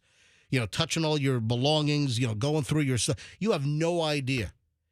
Background check to the hilt at 2collegebrothers.com. Smartest move you'll ever make, 2collegebrothers.com. Tell them that MJ sent you. And, of course, Veterans Ford. Folks, you just heard a few minutes ago, Marilyn, an MJ Morning Show listener. This is fantastic. Those that heard it, you know what you heard. Those that didn't hear it just a few minutes ago, unsolicited, Marilyn phones in and says that her experience in buying her husband a brand new Ford Ranger was incredible. She said the best car buying experience ever. Folks, I've been telling you this. I mean, this just affirms, this is just validation of what I've told you about what a great Ford dealer Veterans Ford is. Car, truck, SUV, you're looking for a Ranger, you're looking for an F-150, looking for an Explorer, the new redesigned Explorer, a Mach-E Mustang, a regular Mustang, whatever Ford you want, you go to Veterans Ford, you tell them you want the MJ deal, they're going to bend over backwards for you. What an operation. It's a whole different car buying experience. Their Ford service department at Veterans Ford is top-notch, best in town. People love them. Veterans Ford, Line Bar, and the Veterans Expressway. And tell them you want the MJ deal, and MJ sent you. Traffic's on 725. MJ Morning Show back in minutes. 1 hour, 20 minutes nonstop. MJ next. We have no...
boy. The bomb dropped on the MJ Morning Show yesterday.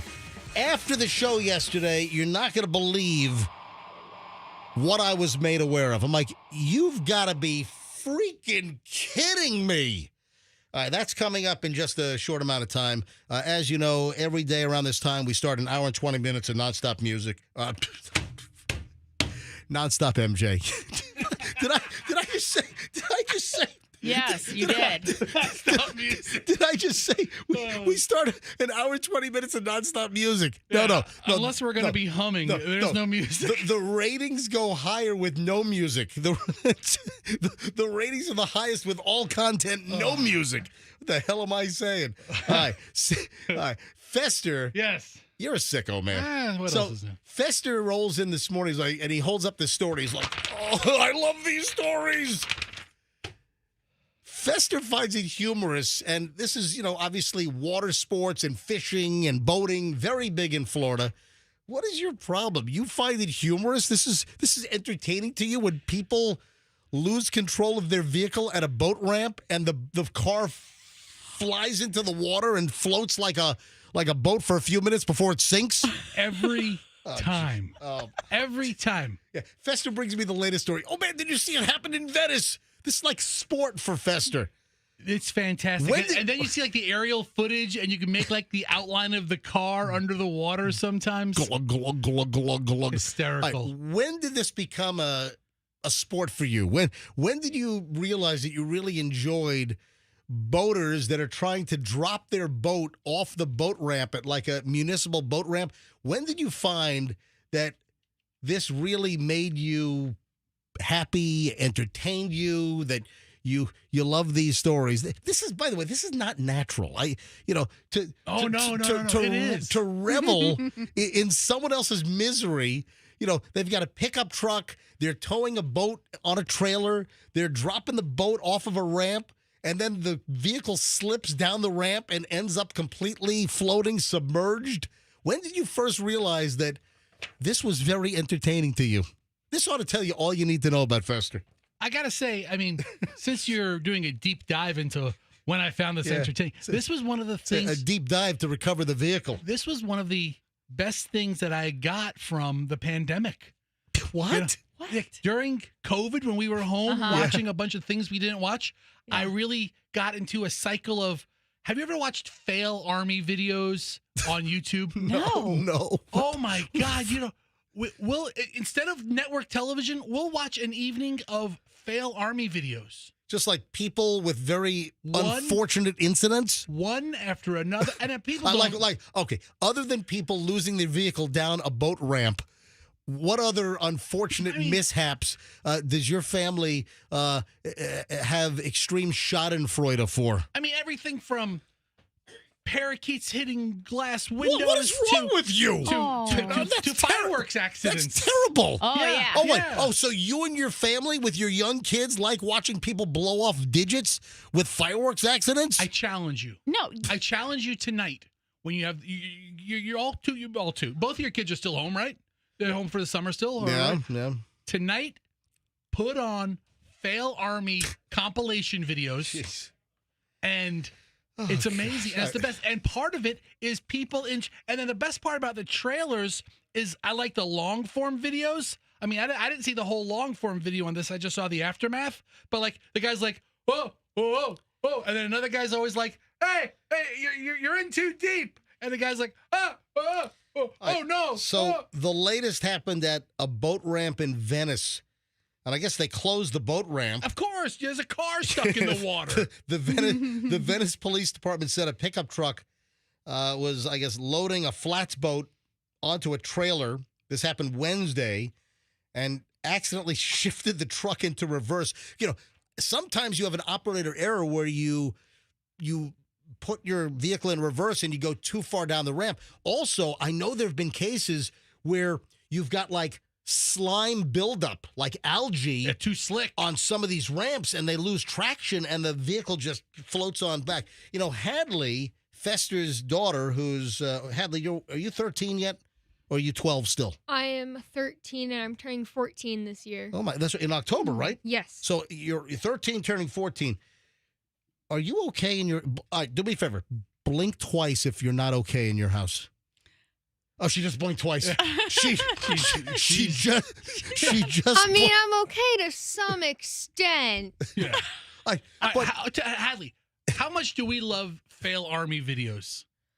Unhealthy amount. An unhealthy amount. Oh God! I mean, MJ, look. Here, I pulled up fail. You don't know, MJ. If you took calls right now, I bet you'd have dozens of listeners who love. Oh wait, that's a guy that drove a motorcycle into a pool. I mean, and it's all different, and sometimes they're niche, like they're pets videos or holiday centric. But I mean, MJ, these are fantastic, and you can watch one after another, and it's like quick cut videos of just destruction. All right, Hadley, do you think that your upbringing is damaged because of Fester? I don't know, but the mental health in my house is out of the picture. What? Out of the picture? Mental health in your house is out of the picture? Yes. All right. Like it doesn't exist. It doesn't exist. Yeah, it's a pretty noble place. Hadley, do you need to speak with someone at the Department of Children and Families? Maybe. I don't know. No. I don't know what that is, honestly. Yeah, she doesn't even know what that means. Yeah. No, you do not have it. I promise you. Folks, there is an Instagram feature that apparently came online on Wednesday. Like, surprise, there was no advance notice of this. Suddenly, boom, it was there. And essentially, it's like an Instagram tracking feature where people can see where you are. If you don't want people, like for instance, I've got 26,100 followers.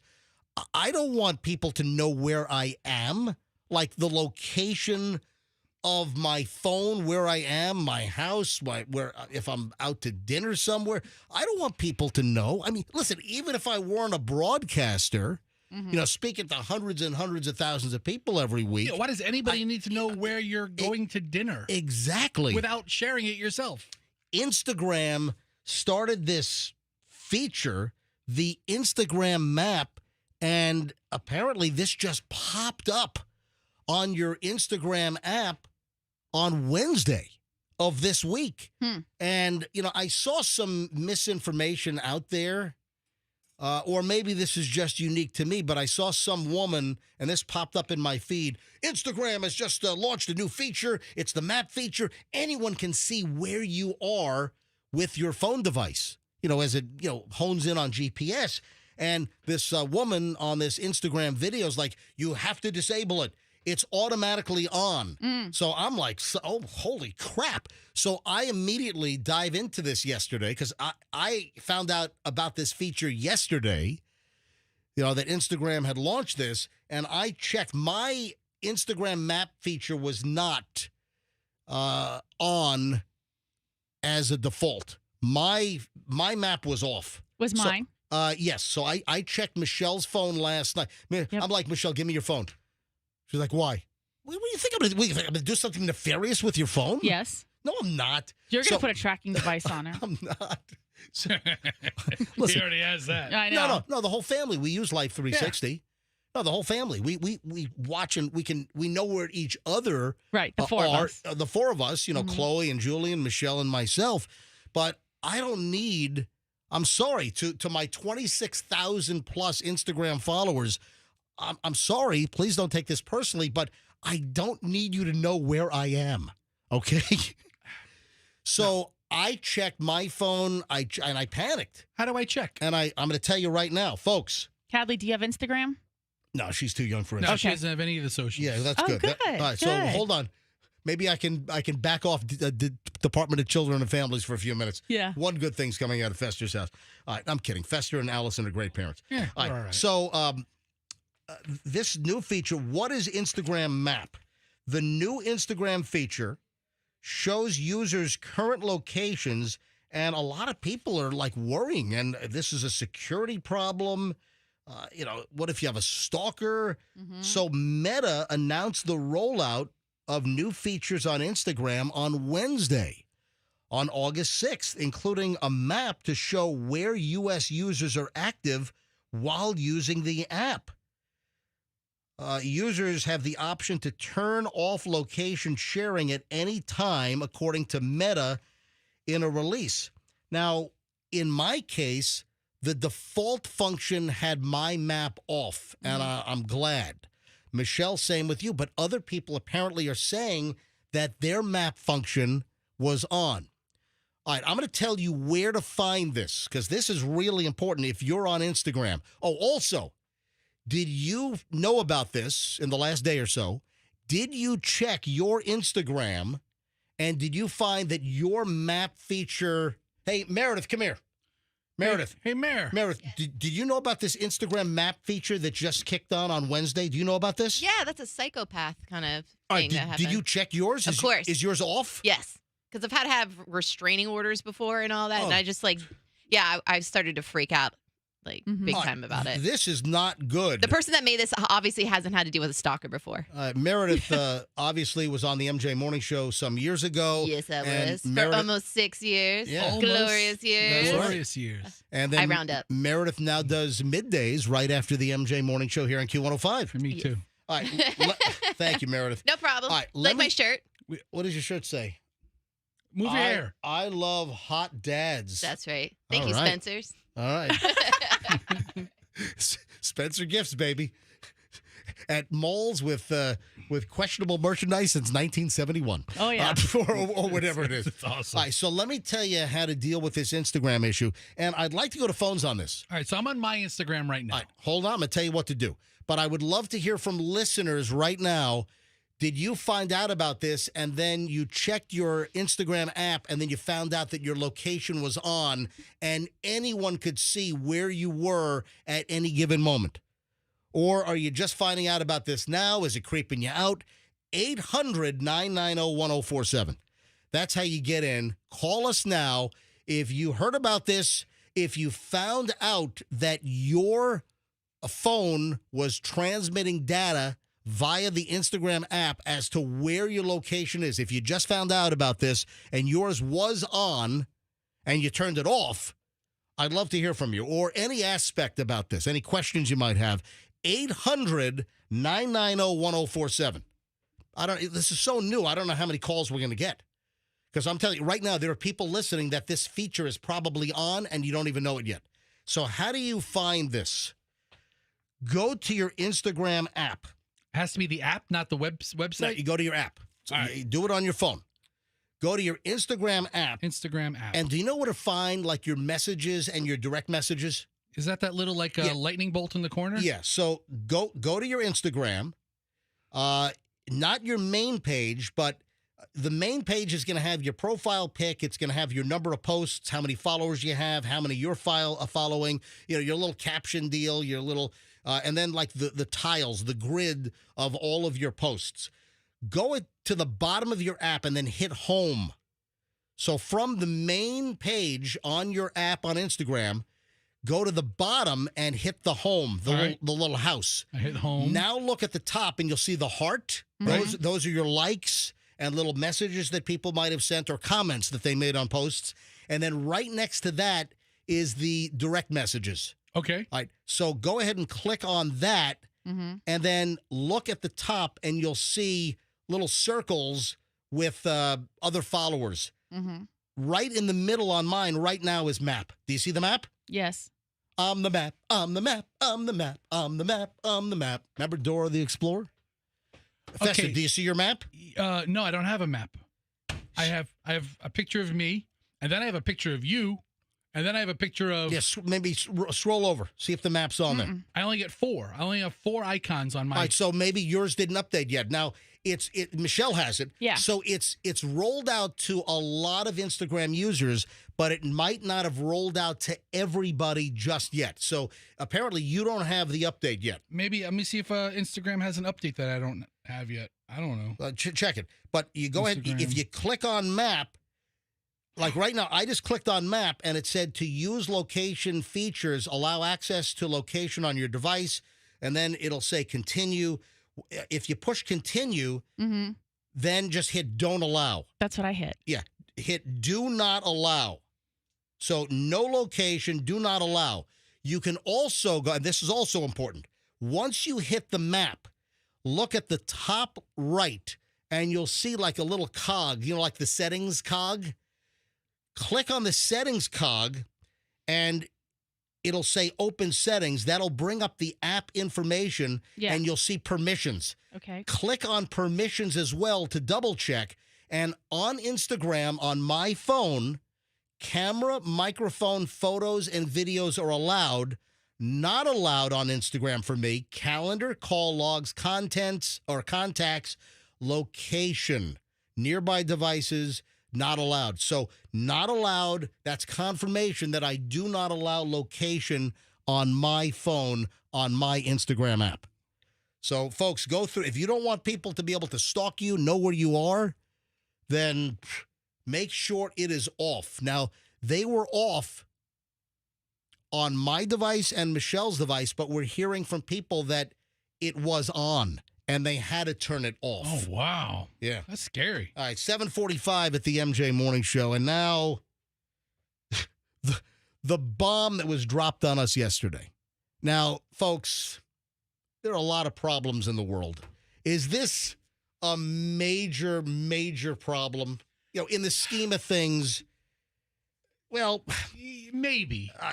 It's a moderate problem. For us, this is massive. It's an inconvenience. I'm trying to put things into perspective here. Right. You know, in our little radio world, this is really bad. But it's an inconvenience for every listener. Yes, this could be. It's not like it just affects the 3 or 4 of us and it's isolated to us and we just have to deal with it. It affects every one of our listeners and everything we've built as a radio, not just as a morning show. As a radio, I mean, this goes back to the Mason years. This probably affects Cleveland Wheeler. This is folks. This is a little inside baseball, but this is behind the scenes. But this is very important behind the scenes that affects you, the everyday listener. I would argue that it's one of our radio station's most important assets. This is an asset, yeah. So we were told, that's a good point. That was a very good way to put it. We were told yesterday that an important asset of this radio station and this morning show that we've built for decades is in jeopardy, is toast. I'm like, what the hell? It was a crazy day yesterday. Every person you can ever think of that you've ever heard on Q105 ever has used this asset. Here's the deal. This is insane. Incredible. First of all, after the show yesterday, we get word from our engineering staff, and I'm appreciative, but I was taken aback. We were this is number one. This is leading to the biggie. Number one, right after the show yesterday, we were told, hey, you're moving into the new studio tomorrow morning. You'll show up tomorrow morning, you'll be in the new studio. I'm like, what? We haven't tested anything. I haven't done any dry run. I haven't heard if I like the way the microphones sound. I haven't tested the phone system. Nothing. So, and listen, I love our engineers. I love Chris and Max. They do a phenomenal job. Very competent individuals. They do a good job. So, but I just didn't, and they know that we've been bitching and moaning about trying to get into the new studio for 5 years. And they thought they were doing a really good thing by saying, hey, tomorrow's the day. It's finally here. No, I can wait a few more days to make sure I know how everything works. Right. You know, we all need to, and we're doing that after the show today. So at 10 a.m., listen, just for a few, we're going to go into the studio at 10 a.m. after we finish this show. We're walking 2 doors down to the brand new MJ Morning Show studio, and we're going to give it a test drive. We're going to test the phones. We're going to test the microphones. Just make sure I know what the hell's going on in there. And next week, I don't think it's going to be Monday, but sometime next week. Sometime next week, yes, folks, it is a freaking hallelujah moment. Folks, unbelievable.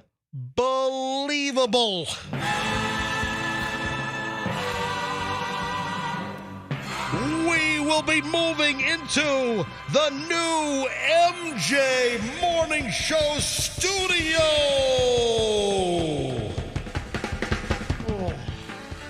All right. But the hallelujah moment was maybe a little bit thwarted because I just want a little practice time. Just, a little bit of hands-on before we make the hot swap. I think that's a reasonable request. I mean, we're really getting close to the,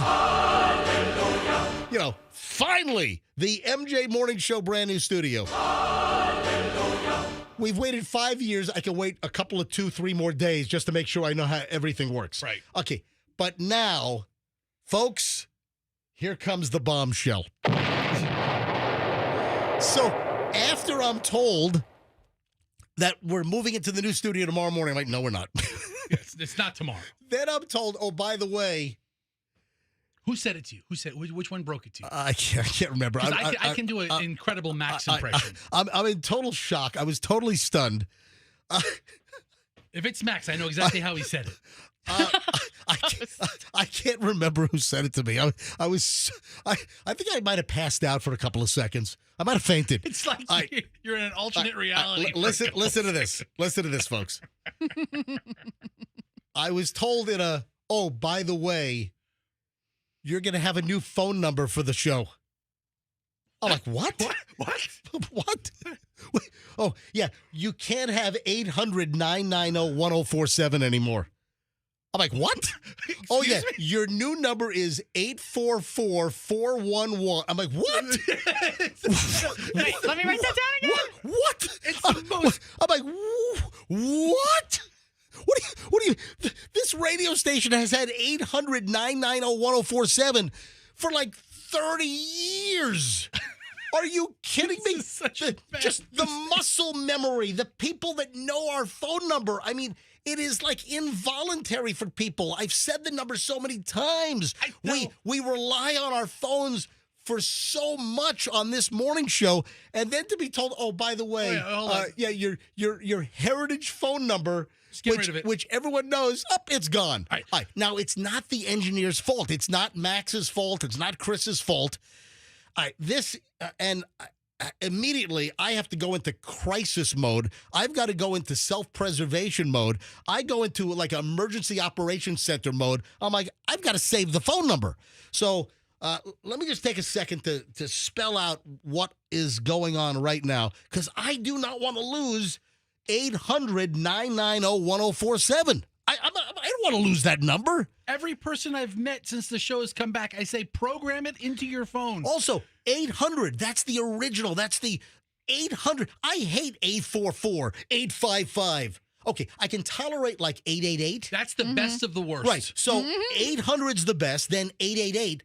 I don't even like 877. No. And then they went to 844, 855. I mean, those suck. I don't want an 844 number. I'm like, what is going on here? Here's what happened. So they're switching up the phone system and the phone provider, and you have to transport or port a number to like the new system, but the number is so old that no one knows who the authorized person was, what the PIN codes are to do it. And we're like in this hell, this tech hell, where this goes back so many years. You know how many owners there have been of this radio station? So Q105 was first Eden's Broadcasting, or that's what I know. So Eden's then sold to, I think, like Clear Channel, and then Clear Channel sold to Paxson or something like that. At one time, we were an Infinity station. Then in CBS, Infinity, and then CBS Radio sold the stations to the Beasley Media Group in late 2014. So there have been like 5 or 6 different companies, and along the way, we don't know who like the authorized individual and the PIN code, and so we're in like this, we're trapped in hell where they're getting rejected in transporting the number to the new phone company, and I'm like, what is this? How could this happen? I mean, throwing away a heritage phone number for our radio station and morning show of over 3 decades. I'm like, no. So I start like, Michelle, what was I like yesterday when was I apoplectic? You were like Tasmanian devil. No. The other one. Yosemite Sam. The rootinest, tootinest. Yeah. Who's the idiot? Yes, that was you. I'm not losing my phone number. Exactly. So I shot the ceiling in my house. Would the original engineer from 1990 be the authorized guy? Essentially, that's what we were told. Is that person still alive? I don't Exactly. know. I have no idea. So I start like racking my brain. Who do I know? So I know some folks at Frontier. So we pay our bill to Frontier. So we use Frontier service for these phone lines? But apparently Verizon/MCI is connected, but We're using some company called, there's another company that's doing our administration, but we pay our bill to Frontier. So anyway, I've called in some favors, and I've got some friends at Frontier. What do you call it, Freddie Frontier? Yeah. The owner of the company, the founder? It's Philip Frontier, okay? Just so you know. Freddie's the son. son. No, I've called some local high-up management. I'm like, please help us navigate this. This is like a keystroke. This is like push F2, and it could be solved. I mean, hello. Mm-hmm. That's it. I mean, Michelle. I just didn't understand that any of those organizations, Frontier, Verizon, MCI, whoever's handling it, seem to just say, we don't have the information that authorizes you to transport or port the phone number. And I'm like, but you're paying the bill. How about who's paying the bill every month? Does it say Beasley on the check? Yes. And we have, I'm guessing Beasley down in Naples has a document that says we purchased all of these assets. Yeah. And therefore, hello, I don't care if, Jake, the whatever, signed the original documents in 1965. He's 6 feet under. Were they making Max do like 3-factor identification? Yes, they didn't have a PIN. What's your address? And he gives it. That's not the one we have on file. Yes. No, seriously, I can't get past the gatekeeper. We need Yes. we need an LOA, a letter of authorization, and we don't have all that's like lost. It's like this is a no-brainer. We've paid the bill since Beasley has owned this radio cluster in Tampa Bay since 2014 or early 2015. My God, The one bill they've consistently paid is the phone bill. They paid that one. We are in like a red tape freaking nightmare. Oh my God. Which puts our phone number and keeping 800-990-1047 in jeopardy. So I have a great guy at Frontier that's on the case. Vernon, help us out, buddy. Vern. Hey, Vern. Hey, Vern. Help us out. Hey, if there are any other higher-ups at Frontier, and Frontier... Are they based locally? No, Frontier's like, I think out of Connecticut. Okay. Anyway, here's the deal with Frontier. So we were Verizon. Verizon sold the assets to Frontier in many markets. And guess what? Now Verizon's buying it back. Mm-hmm. So we're going back to Verizon. So if there are any other higher-ups, listen, I want to stack this deck. Whoever is listening or whoever is made aware of this situation, anyone high up, I'm hoping Vernon's going to be able to get this done. But any other high-up individuals at Frontier, Verizon, anyone that can help us, please send me an email, mj@mjmorningshow.com. I'm hoping Vernon can just, get us through this nightmare and help us out. He's done so much in the past. Also, this is a station that people in Tampa Bay rely on. All of like the EOC, the Emergency Operations Centers, the mayor's officials, they have our number. Look at what we did last year during the hurricanes and how many hundreds and hundreds of thousands of people relied on the MJ Morning Show. And, Dennis Phillips on here regularly, during Hurricane Milton, Hurricane Helene. This is for a public safety issue, this phone number is important. I mean, the chief knows to call our station. He has the number. Yeah. He has the back number. All right, so listen, if anyone else, I'm just trying to get as many people lined up to help us save our heritage marquee phone number.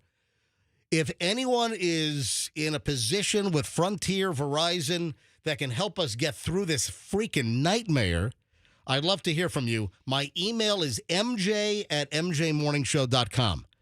I'm really confident that Vernon can maybe help get us through this, but I'll stack the deck any way I can because there is no way in freaking hell I'm losing 800-990-1047. And having to go to some crappy new 844 number. Okay, so our listeners are smartasses. They They want you to play Ricky Don't Lose That Number, except we'll do like a parody to MJ Don't Lose That Number. There Who you even go. sang that song? Ricky Don't Lose That Number. Steely Dan. Okay. Oh my gosh. I've gotten 3 text messages, and they all say, hey, change Ricky to MJ. MJ Don't Lose That Number. If anyone can help us out, If anyone has any help that they can offer, if you're high up in Frontier, Verizon, just as a backup, because I got all kinds of faith in Vernon. 800-990-1047. You can call up and talk to Andrew. Yeah, this might be the last time you can call 800-990-1047. Or send me an email. Email is probably best. I'm MJ at mjmorningshow.com.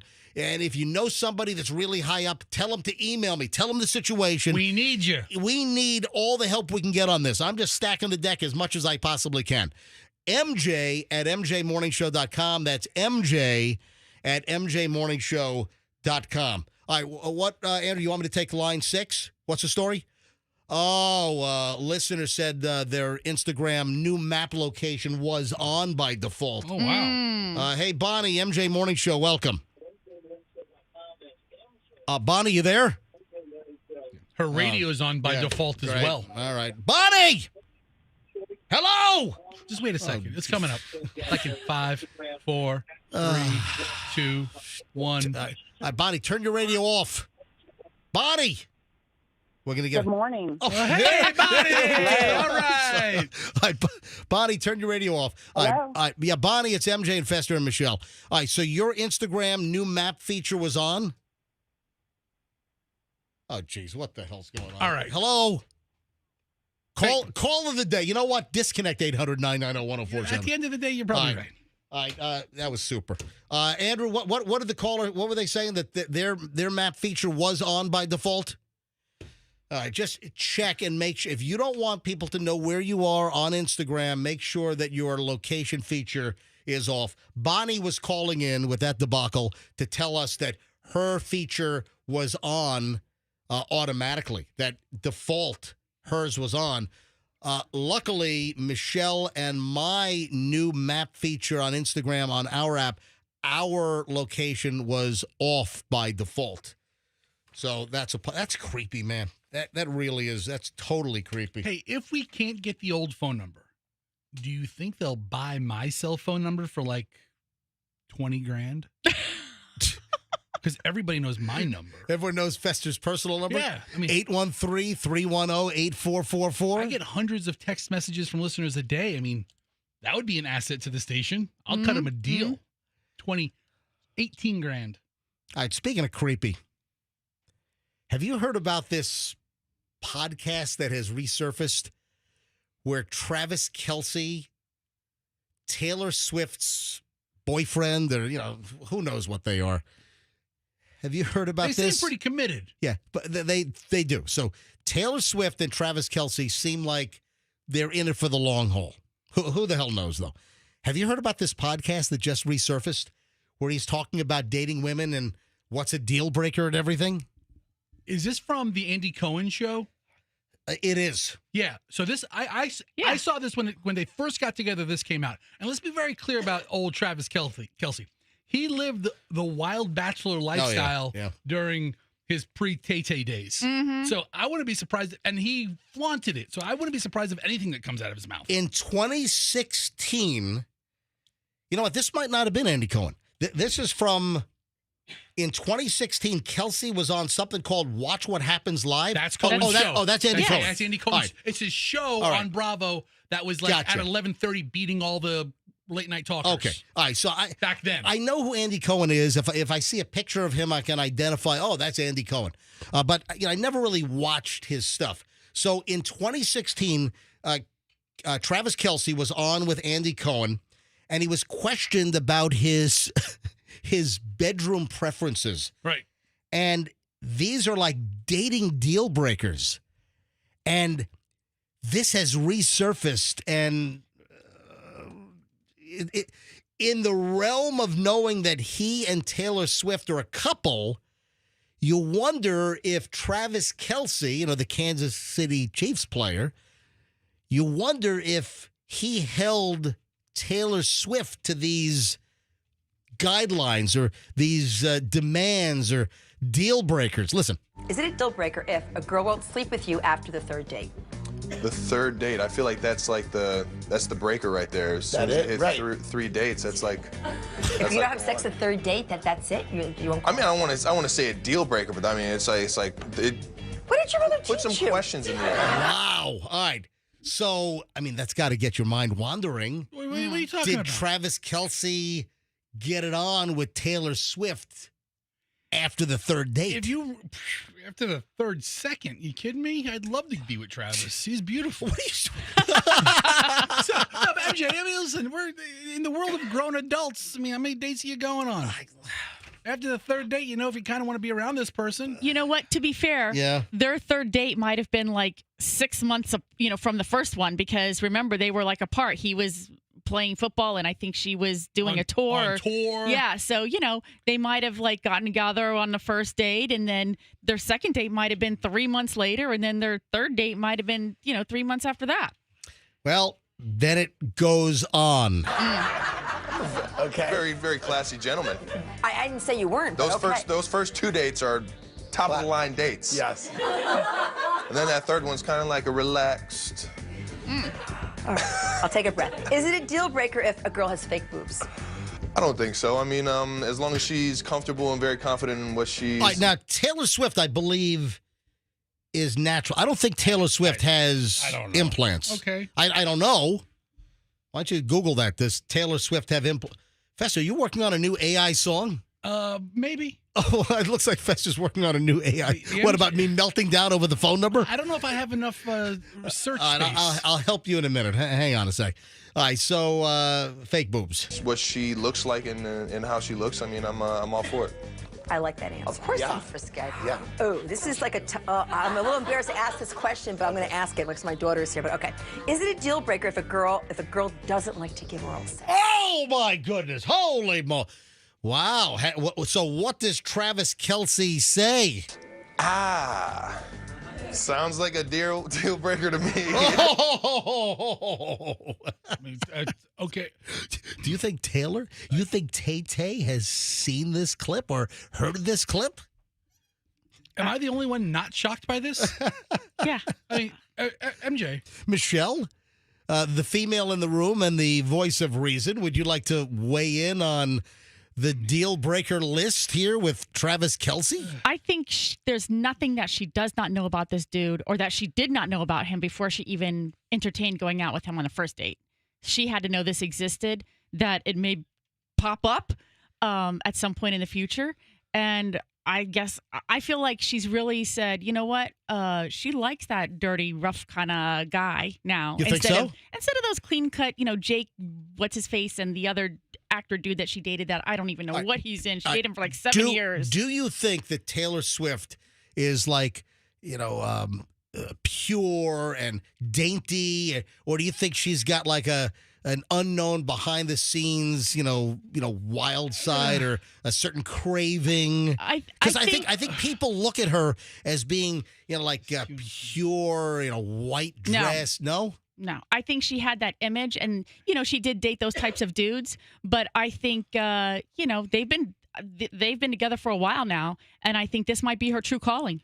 And then the latest we had earlier in the week was they were allegedly house hunting for a mansion outside of Cleveland. I mean, I can't think of anywhere I would not want to live. He grew up there. More than Oh, he did. That's true. Yeah, he grew up. That's his home turf. All right. We know somebody from Cleveland. Didn't they say that that's the mistake by the lake or something? That's an old saying. Often called that. The mistake on the lake. Yeah. Or the whatever. Yeah, for Cleveland. Up and coming town. Yeah. I think it would be. I agree.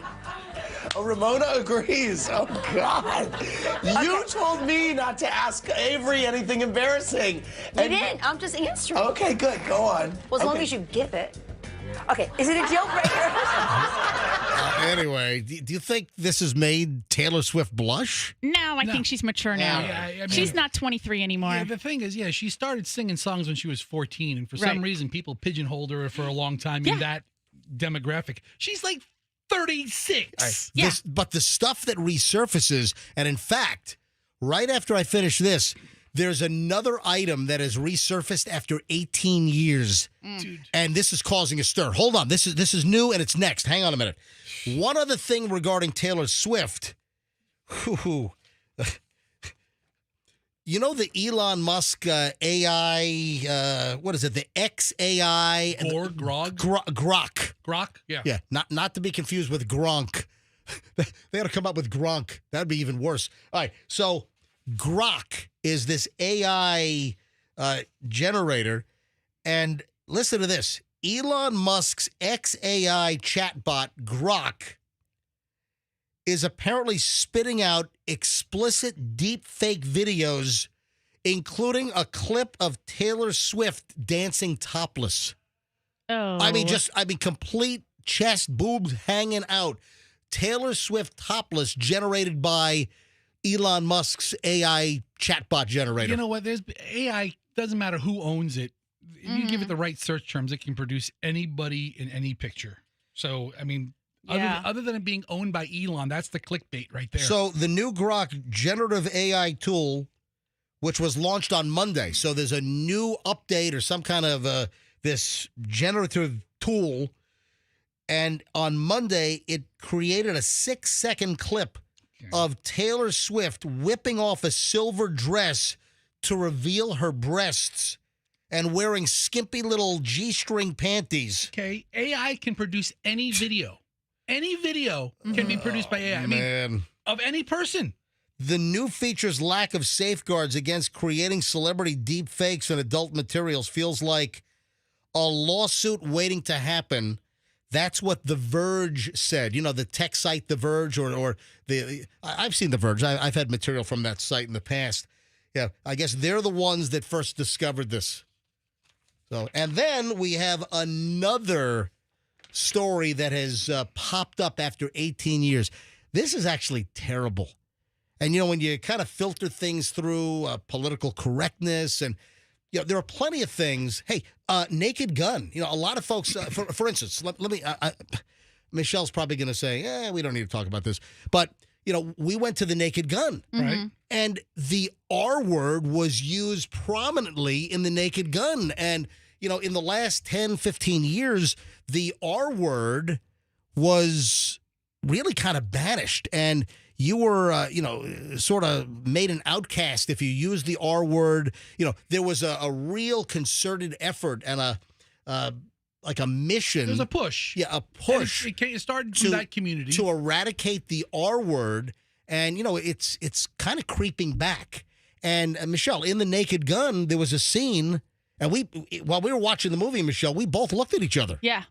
This is like about the third time now that we've been watching something. Yeah, recently. It's popped up and we're like, what the heck? Yeah. So, you know, the R word is like making a comeback. And even in the brand new Naked Gun movie, there was a scene where the R word was used. All right. So now going back to this other story, and this did make me feel uncomfortable. Do you remember Maxim magazine? Remember Maxim? Yeah, for a while it was the hottest thing around. Yeah, like it's like a men's magazine, but not like it wasn't like a Playboy or anything like that. But it was but it was more of a bikini and men's topics magazine. Can you, sir? Is Maxim still around? I have no idea, but I remember they used to have the biggest parties, and that's right. And before wasn't there like a Maxim Super Bowl party? Yeah. And wasn't it? Was that what it was over there on West Shore? Wasn't the Maxim Gentlemen's Club or something? No, that was called. That was not related to the magazine. Right, but they were using that word. Were they? I think so. Is Maxim now just a website? Maxim magazine is an international men's magazine devised and launched in the UK in 1995, but based in New York City since 1997. Maxim has a circulation of about 9 million readers each month. So do they still print? Maybe. I don't know. Or are they just a website? Anyway, let's listen to this. Tell me if this is uncomfortable.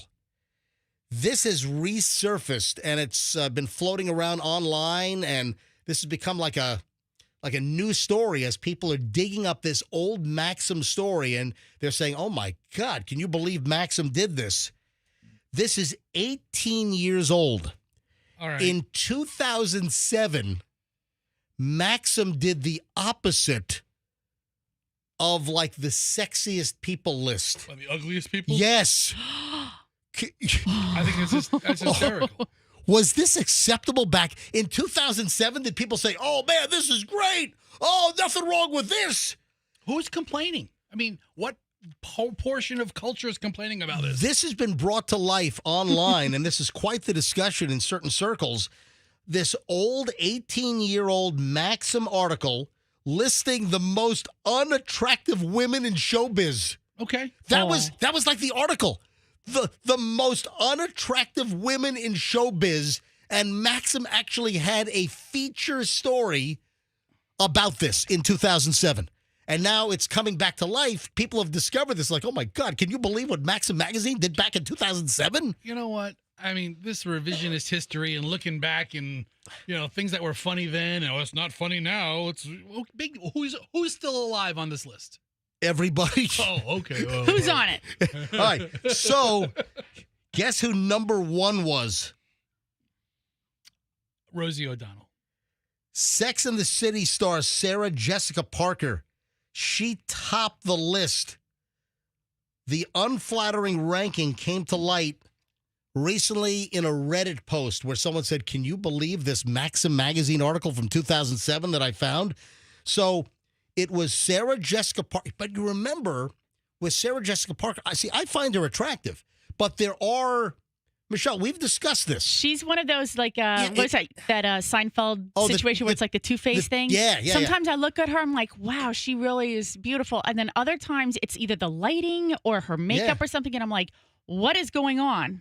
So is this article just like hating on pretty women who... Well, let me give you the list. So, number one, leading the list of most unattractive women, according to Maxim in 2007 in Hollywood, Sarah Jessica Parker. Mm-hmm. All right. Then, these are all five.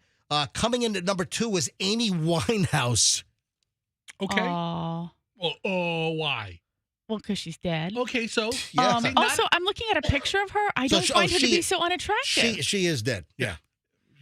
Okay. And what? She's a member of the 27 Club, right? Yeah. I think everybody on this list is something that some catty people can find something to pick out about. But. Mm-hmm. I would love to go to phones on this. I would love to hear from women. Are you repulsed by this? When you hear this now here in 2025 about what Maxim wrote back in 2007, what are your thoughts of the most unattractive women list in a major publication? If you're a woman, I would love to hear from you and kind of get your take on where you stand on this. And I'll finish out the list. 800-990-1047. Would love to hear from women and your thoughts on this right now and this old article that's been dug up. 800-990-1047. So Sarah Jessica Parker, number two. Amy Winehouse... Parker was one. Sarah Jessica Parker, number one. Mm-hmm. Amy Winehouse, number two. And, of course, 4 years after they published the article in 2007, she died of like acute alcohol poisoning or something. And she never got over the article. She took it really hard. Oh, man. So, but also they not only like made the list, but they also had like a narrative. And they said that she openly hemorrhaged translucent skin, rat's nest hair, lashes that look more like surgically attached bats. I can't believe you're I can't believe you're taking this position on. This sounds like exactly something we would have done in 2007. No. Yes. I don't think so. Instead, we'll do moron madness and we'll make fun of people all day. Number three. Yeah. Grey's Anatomy star Sandra Oh. She was third. I don't disagree with any and of this. And they said that she's got a cold bedside manner, a boyish figure. Okay. Then in fourth place, Madonna. Okay, I never thought Madonna was like the most attractive person in the first place. They compared her to Willem Dafoe. Oh, because she has the separated tooth thing in the front. Oh. That's it? You share one feature with somebody and now you're going to be like with them paired? She also shares a big forehead. And then number 5 on the list of unattractive women, according to Maxim magazine in 2007, Britney Spears. Okay. Why? Well, they were pointing out that she put on a lot of weight back then, and they had a picture of her, not as attractive as she was. Listen. Please. All right. But this is, listen. Leave Britney alone. Yeah. Why are you trying to? Why are you trying to generate manufactured outrage from something 20 years ago? Wait a second. Don't shoot the messenger. No, I'm shooting the messenger Don't- because you're just as guilty of this. Leave Brittany alone. You leave Brittany alone. Leave Brittany alone. We had a whole billboard campaign based around Britney Spears being a whack job. Well, that was a whack job. It had nothing to do with her looks. No, but what I'm saying that was her freak out where she shaved her head and she attacked a paparazzo with an umbrella. Oh, so if Maxim would have had the 5 craziest women in Hollywood, that would have been okay. That's better. All right, let's go to phones. So, what do you find it acceptable today in 2025? What are your thoughts on the most unattractive women list? It's not the most unattractive woman list. It's the unsexiest woman alive. All right, whatever it was. But, that's what. And also, you should note that nobody has ever come forward to claim that they were involved in making this list, like the author of the list, or was it like a group effort? We don't know. It's a boiler room story where they're sitting there collaborating on things to get clicks, and they go, let's come up with the 5 sexiest ladies in Hollywood. And some intern probably wrote it. Do you have a problem with this list as it has resurfaced? Just this idea, this theme from Maxim magazine 18 years later. 800-990-1047. 800-990-1047. Is how you join the conversation. I'd love to get your thoughts. How about Joanne in Newport Richey? Joanne, you're on the MJ Morning Show. Hello. Hi. Good morning, everybody. Morning, Joanne. Your thoughts on this? Honestly, I'm a millennial. It takes a lot to faze me. I don't see any problem with it. Like, get it together, people. And also the R word, that used to be a medical diagnosis that they took out of I have my master's in ABA. They changed the name of the diagnosis, but yet they put bathrooms for people with mental disorders that want to cut their penises off. So I'm just confused. That's a lot to unpack, Joanne. Wow. Listen, moron, idiot and moron, those were also medical terms and diagnoses as well. So you know what's been popping up on my Instagram feed? What? Like PSAs from the 70s. Oh, yeah. Where there's a person who has a developmental issue, and they're dropping the R word all left, right, and center. Yeah, you're right. That's popped up in my Instagram feed as well. All right, so you're saying, go ahead, Joanne. What were you going to say? I was going to say my son has autism level 3, and again, I mean they use that for fire retardant, but it's not offensive there. But it's like a learning disability, but because they're unable. People just take certain things. My son has autism, and if somebody said, oh, he's retarded, that's not what that is. Retarded is an intellectual disability. It means their IQ cannot surpass 70, period. That's what intellectual disability is. That's the new term for quote-unquote retarded. I know I'm dropping the R word on your radio station. I'm sorry. But she's explaining it. I don't see, people need to calm down. Like, it's not that serious. All right, listen, I appreciate it, and it doesn't bother you that Maxim had this feature in 2007? No. All right. Thank Joanne. I really appreciate it. Thank you for calling in. No problem. How about Jared in Tampa? Jared, you're on the MJ Morning Show. Hi. Hey, how's it going? So I just want to say that I agree with the Britney Spears part. I don't find her attractive. I never have. I'm 33 now. Right. When I was a kid, I always thought she looked like a wombat. What? Come on. So unsexy for you. Hey, Jared. Leave Brittany alone. Come on. I will not leave her alone. Oh, man. 2 millennials back to back. All right. Thank you, Jared. Have a beautiful day. You too. Boy. So we're walking up to the station this morning. We're walking up the stairs in the lobby, and Michelle said she's turning in her notice that this is going to be her last day. What happened? Why today as opposed to any other? Can you explain this, Michelle? Is today your last? Why did you say that? I'm just super tired today. I don't know. Maybe this week has been a little stressful for, I'm not the professional in the room. I haven't been doing this. And Tuesday was like stressful. And then yesterday was stressful. And I don't know, I was super tired last night. This morning, I was like, maybe I'll just call in sick. And so then when we were walking in, I was like, I'm putting in my 1-day notice, dude. This is my last day, and I don't know who else to tell. You know what? I mean, Michelle put in her 1-day notice to me that this is her last day on the MJ Morning Show. That's not the case. You'll be here Monday, right? We think. Most likely, I guess. But, and Tuesday, and Wednesday, and Thursday, and Friday. Why don't you take a mental health day? Oh, I'm going to need one coming up, buddy. Seriously. Don't you worry about it. All right. Now, folks, our website still looks like crap.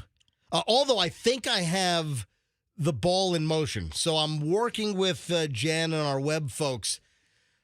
Our website was never really good, but it was much better. Corporate changed the websites like 3-4 months ago. Who created this picture? I know who took the picture, but who put the verbiage on? I did not. I think our web people did it. These people. Okay. All right. So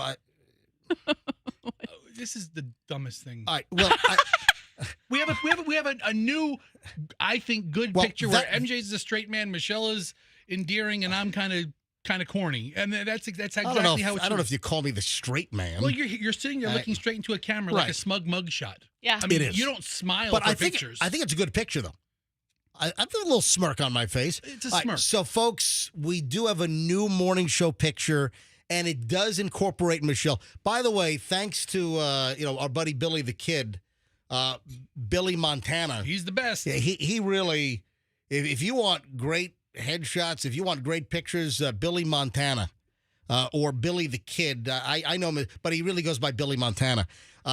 We have a great new photo of the morning show. Now, folks, I'm telling you right now, our website sucks. And I'm in the process. I've screamed, I pulled the fire alarm on this thing, and I think I finally got some attention at corporate to get things fixed. But the picture is actually pretty good. I'm not happy with the graphics that were overlaid on it. Who put MJ Morning Show TV weekdays 6 to 10 a.m.? I don't. I've got to get that. I got to get that fixed up. All right. But listen, if you want to see the picture looks really good. I think it's a great shot that Billy Montana, Billy the Kid took. And if you want to see me and Fester and Michelle, our new headshot, our publicity photo, it's on our website, mjmorningshow.com. That's mjmorningshow.com. And I think it's nice. All right, a piece of housekeeping here. And, I mean, some people never cease to surprise me. What people get keyed off on, what people get torqued about, it's unfreaking believable.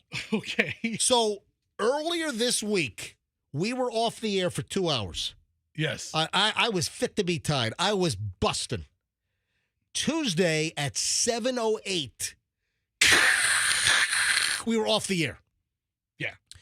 Our main transmitter lost power. Tico power went out at our main transmitter in Palm River. And, Tampa right off, 50th and the Leroy Selman Crosstown Expressway, that area. So power goes off with Tico. Our generator is supposed to kick in immediately, but our generator's busted. So the generator didn't work. So then the third backup is to go to a backup transmitter site in Pinellas County, and that switchover failed, and that didn't work either. So 3 problems in a row, all right? And we were off the air for 2 hours.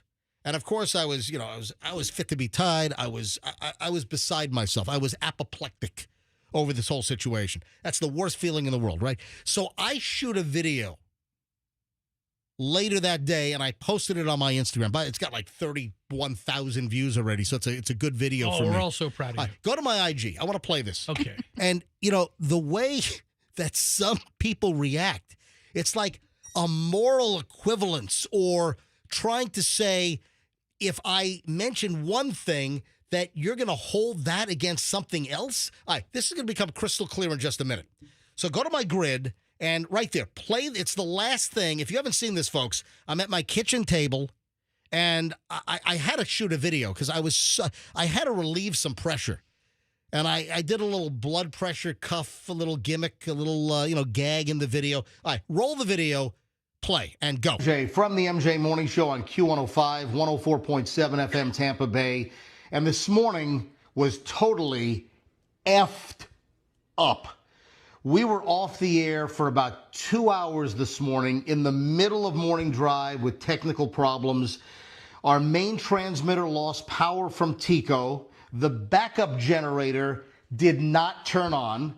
Then the transfer to a whole separate site in Pinellas County, that failed. We were off the air. I was so frustrated. I'm boiling mad. I'm upset. I had a great show planned. I've been taking my freaking blood pressure all day long. Let me see what the latest is. 248 over 170. Is that good? All right. We hope to be back tomorrow morning. All right. Anyway, so people were commenting on, MJ, you better get to the ER. If you're 248 over 170, you're going to stroke out. So people were concerned, but I think most folks knew I was joking. No, my blood pressure's around usually 120 over 70, 116 over 70, somewhere in that vicinity. My blood pressure's fine. But Tuesday, my blood pressure was clearly jacked. All right, so here's where people just take things just way out of control. So listen to this. Yes. Guy sends a comment to me. Okay. Yeah. Posts a comment. Yeah. You're worried about this when people don't have food in Gaza. I mean, really? I mean, really? So what? You can't have any other comments? I can't have any other thoughts? Everything has to filter through what you think is the world crisis of the day? And I can't post a video that we were off the air for 2 hours? And you're going to draw a comparison, a moral equivalence? Are you serious? I mean, there's always something worse, I guess. Yeah, you're right. Duh. I mean, somebody that, had a heart attack. I mean, of course there are worse things. But hold on. We're supposed to live our lives and not have any other commentary because there are actually some worse things that are happening on the planet. I mean, and it's like these people are serious. It's like, get a freaking life. I can't make a comment because, I'm not doing a whole dissertation on something else that's worse that's happening on the planet in your eyes, whatever it might be. I mean, you may only react to the worst thing that is going on in the world. Yeah, you must focus solely on that.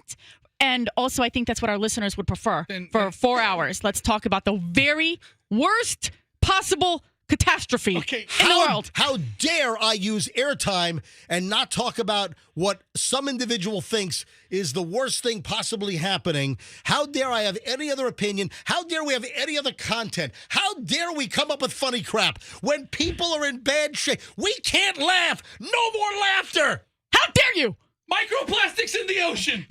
Oh, my God. Microplastics. Son of a bitch. It is such a serious issue, and you are not bringing enough attention to microplastics in the ocean. No. I am so grateful for this guy. Fester.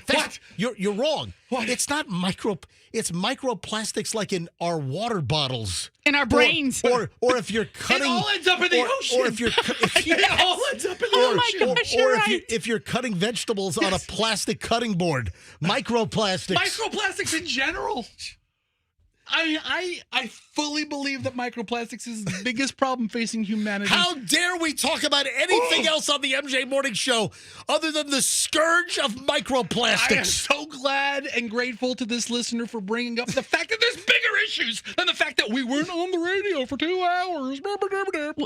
Would he also chastise me if he knew how much time I spent watching the elephants in Africa and worried about their, the people hunting them for their tusks and everything? Erectile dysfunction. How dare we talk about anything else? I mean, that's not the biggest problem, but it's up there. No, it's not up there. It's down there. No, it's quite the opposite. It's not quite up there. Oh man, listen. Okay, whatever. I mean, but what torques people off? Why do you even allow comments on these videos? Honestly, I mean, most of them, 99% of them are some degree of supportive. But what people get set off over, it's what people's feelings are hurt over. It's unbelievable. And of course, as a radio show and me, dedicating my life to this, I'm much more exposed and I'm much more out there than most people. So I see a lot of this, but it never ceases to amaze me what torques some people off, what gets them angry, what their peeve is, what their mission of the day is, what they think or what they're upset about. That means what? That I can't do anything else but exude that content? Give me a break. I think that if we all focused on like the worst thing, the biggest catastrophe that we thought was happening, there'd be a higher rate of suicide, honestly. I mean, we need to have something else outside of that, right? Can I tell you about climate change? I mean, Michelle, I know it's been like a joke and a flashpoint for a lot of political things, but I believe it. What's the AI song you're working on? Okay, so let me shut this. Fester's working on, just close out Instagram so I don't have to worry about that audio. Instagram. All right, so Fester's working on a new AI Suno-generated song based on what?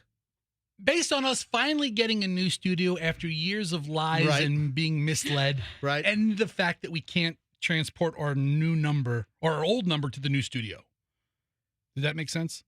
Yeah, okay. Yeah, what we disclosed last hour, that we were told that our phone number 800-990-1047 might not be able to come with us to the new studio. I'm like, what?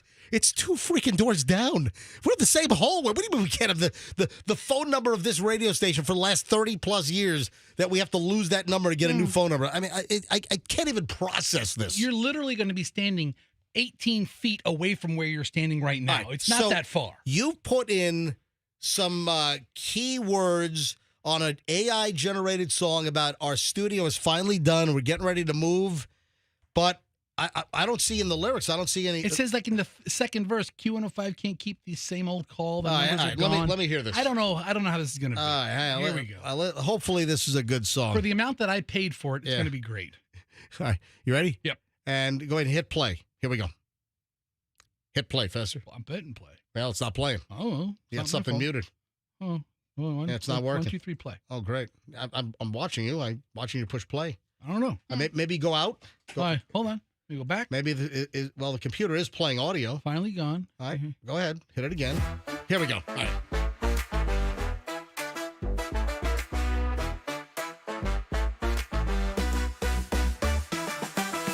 Long years in the same old room. Promises flew like a broken shoe. Delays, denials, a tangled web spun. But look around, now it's finally done. Finally done. Oh, finally done. We waited, we shouted, we bit our tongues. The studio shining, yeah, the battle's won. Finally done. Oh, finally done.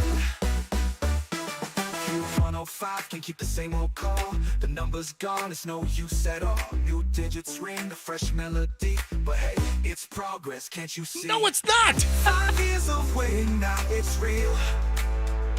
No more spinning on that rusty wheel. Finally done. Oh, finally done.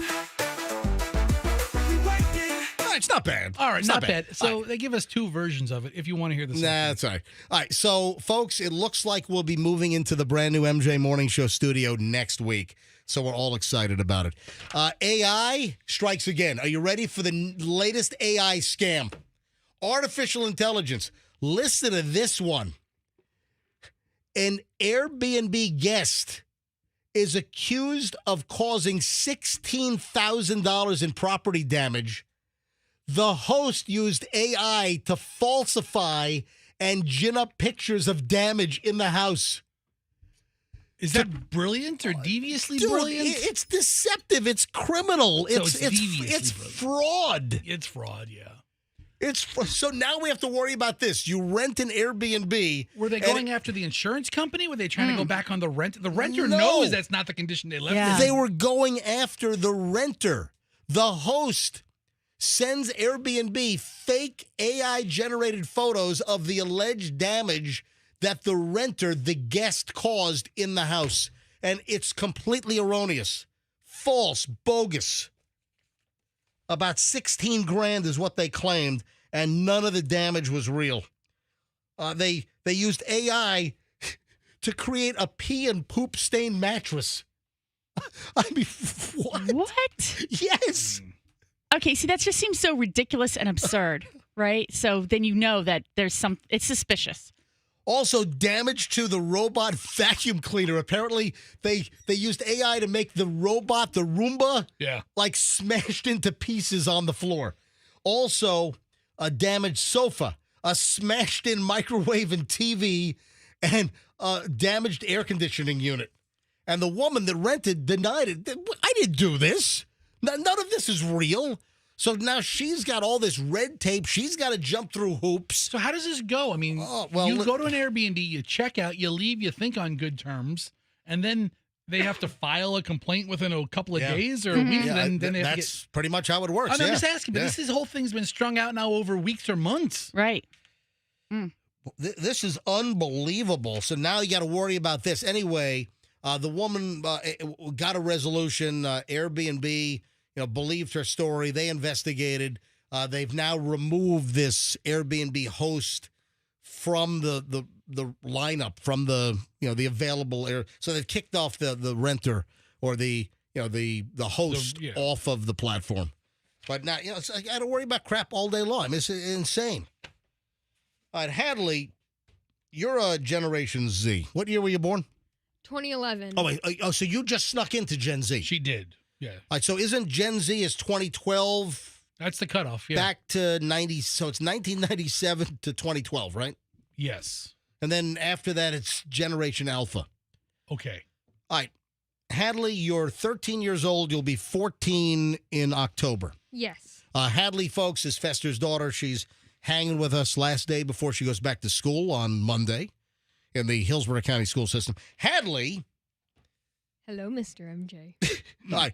Hadley, what does UNC mean? Do you know what UNC means? Oh, bro, you got unk status. That means you're a fossil, ancient, don't know anything about the new Gen Z slang, and you are not the Skibbity Rizzler. What is that? That just came out of your mouth. She's right. That is the right answer. Yes. What is it? So if you're unk, it means you're old? Yes. So Gen Z and Gen Alpha are using the term if you're an unk. Wait, it is. It's short for uncle. Yeah, of course, uncle, and yeah. Unk, if you're an unk, it's short for uncle, meaning that you're old, you're out of touch. That's the name. And it's a Gen Z, Gen Alpha term that they're using all the time. If you're referred to as an unk, old-fashioned, out of touch with current trends.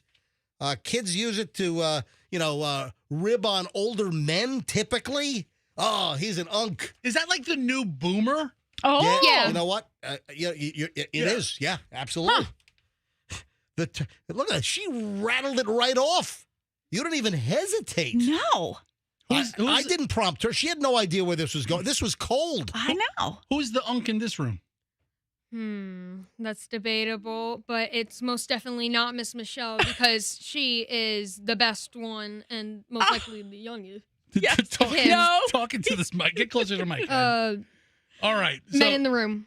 The men in the room? Yeah. So both Fester and I are both unks? Yeah. I'd say so. I'm pretty unkish. I don't want to put an H in front of that. A hunk. Okay. H-U-N-C. Oh, I thought you meant unk. Unk. So if you've heard the term unk, that's what it means. All right, unk. Yep. You learn something new every day. Good job, Had. Sean Diddy Combs. You got to be kidding me. Sean Diddy Combs allegedly is plotting his comeback and wants to do a massive show at Madison Square Garden in New York once he's finally done with his legal issues. All right. He is getting sentenced on October 3rd. He could face up to 20 years in federal prison. But what are they saying? What's the recommendation? I'm hearing 3 to 5 or 5 to 7, somewhere in that vicinity. So let's say he gets 3 years. He's going to be out quickly. I mean, 3 years, it flies by. Right. Well, will they give him time served? Yes. So he already has 1 year in the, I don't want to say in the canon, refer to prison, but he has 1 year credited. Yeah. And well, if they give him credit for that, I think that's to be determined. They will. Right. So, so 2 years he serves, he'll be out. He'll be out in 2026. We're 2 months away. So here we are. It's October, the sentencing's October 3rd. Yes. Here we are. It's August 8th. So essentially we're 2 months away, and 2 months flies by. Mm-hmm. Before we know it, we're going to be, what day is August or October 3rd? October 3rd is... I don't know. I got to pull out a calendar now. All right, so we'll be on the air. We'll probably have to wait until August 4th, the next day. What day is August 3rd? It's a Friday. I'm sorry. Why do we I gotta keep wait saying all weekend? Oh, really? Well, it's a Friday. Oh, that October 3rd is a sucks. Friday. Okay. All right. So Diddy's going to be sentenced on Friday, October 3rd, and we'll be off the air, I'm sure, unless this court sometimes starts at 9 a.m. Maybe there's a chance. A quick sentencing? Maybe it could be. Yeah. Maybe we'll have the sentencing in the 9 o'clock hour, and we'll have the result before we go off the air on Friday, October 3rd. Maybe so. The judge is scheduling a 9:30 colonoscopy, so he's going to get the Diddy case out of the way at 9 on the button. But listen to this, that he's now planning a major comeback at Madison Square Garden after he's released from prison, whatever sentence he gets. This is according to his lawyer. Dude. Mark Agnifilo. Mark Agnifilo. That's his attorney. Philo, right? Agnifilo or Agnifilo. Whatever the hell it is. So he's saying, oh, yeah, he's looking at organizing a comeback concert when he's a free man. Are people, this is the question, this is why I'm bringing this up. Are people going to want to go to a Diddy concert knowing what he did to these women? I don't know. Ask everybody at the Chris Brown concert. Well, you know what? It's very funny. You know what, dude? It's very funny you brought that up. Because hang on, let me go to the back of the room here. Hang on. Oh, you got more. No, seriously. How does Chris Brown tie into this? I've had this story all week long in my entertainment pile. I haven't gotten to it. This is a New York Post story from earlier in the week, from the 5th. What do the cheapest tickets cost to see Chris Brown at MetLife Stadium, in New Jersey? That's a big football stadium. And I saw the story. I'm like, after what Chris Brown did to Rihanna, I mean, beat the living crap out of her, I would, in a million years, I don't want to go to the concert of a freaking woman beater. You're not the audience, dude. Yeah. I mean, you know what? Ask all the people who went and watched Michael Vick play football. Yeah, that's right. I'm an unk. You're an unk. You are an unk. Yeah. I mean, who wants to see Chris Brown? Well, apparently people want to see Chris Brown. Yeah, I don't get that. Beat the living crap out of... his songs play on the radio, and he has the videos out there. I mean, he's a star. Right. All right. And when Diddy gets out, he's going to sell out Madison Square Garden. No, and really? Here's the other thing of it. Really? He's got a lot of time on his hands. He has to do something to... Right. I don't think his lawyer should have said anything, but he needs to occupy his time somehow. You know what he's doing while he's in there? Yeah, he's gonna be creating the set list and choreographing and drawing his costumes out. In a jail cell, you sometimes get a nice echo. Yeah. Like a nice reverb sound. I mean, he's gonna be prepared. Yeah. Although I gotta be honest, when I try What? I did try to look up like all the songs he's done to see do I like the I don't songs? know. What the hell has he done? I mean, this is the thing. When I look up the songs that he was involved in, the biggest hits are songs that he produced and also where he sampled other much older music in the song. Every breath you take. Yeah, he's done a bunch of that, and he's always in the video doing exactly what you just did right there. Yeah. Yeah, on the boat. Yeah. And I'm like, what? So I don't really know. I know he has done some songs, on his own, but I'm not sure to what extent he could may not have a concert full, but if he had a show where there were 10 acts, and I'm sure there's more than 10 people that still feel indebted to this guy in the industry. And the other thing that Diddy's attorney has said, he's confirmed that they've approached the Trump administration about a pardon for Diddy. Listen, I'm sorry. I don't think Diddy ought to be pardoned. I'm going to go ballistic if Ghislaine Maxwell is pardoned. She's a sex offender and the prey on young teenage girls. There's no way Ghislaine Maxwell should be pardoned. Same thing with Diddy. You know what people are doing? We talked about this earlier in the week. We might have talked about this. Oh, we talked about this yesterday. The new War of the Worlds adaptation on Amazon Prime. Yeah. People are making a sport out of hate watching it and loving it. So, loving the sport to hate it? Loving the hate. If you missed this conversation on yesterday's show, last weekend, again, I was lying in bed. I woke up at about 7 o'clock last Saturday morning, grabbed my phone to see if I have any texts, any emails I got to worry about, and I'm scrolling, I'm looking through my news feed, and a story pops up on this awful critic score of this new War of the Worlds movie. Actually, I think it was made, it might have been made during COVID, but finally released. Oh. Yeah. And it stars Ice Cube. So I'm reading the story that it is awfully reviewed, Fester, you just went like 3 knuckles into your nose. Dude, what are you doing over there? I had a bat deep in the cave, dude. Dude, that's twice I watched you take your pinky, and I mean, I think something I got to pull out. You know how aggravating it is to talk on the My radio God.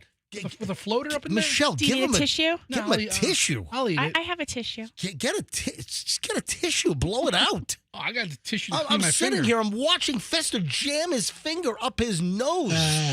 All right, please. There you go. All right, so where was I? Something about me having boogers. So Ice Cube. Oh, yeah. Ice Cube, the movie is awful. This story comes up about how it has a 0 rating on Rotten Tomatoes with the critics.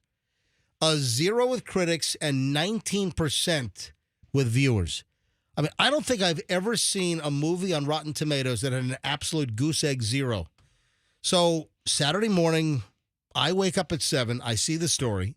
Michelle's fast asleep. I know it's Saturday morning. Michelle's definitely not getting out of bed before 10:30. I'm like, you know what? I've got time.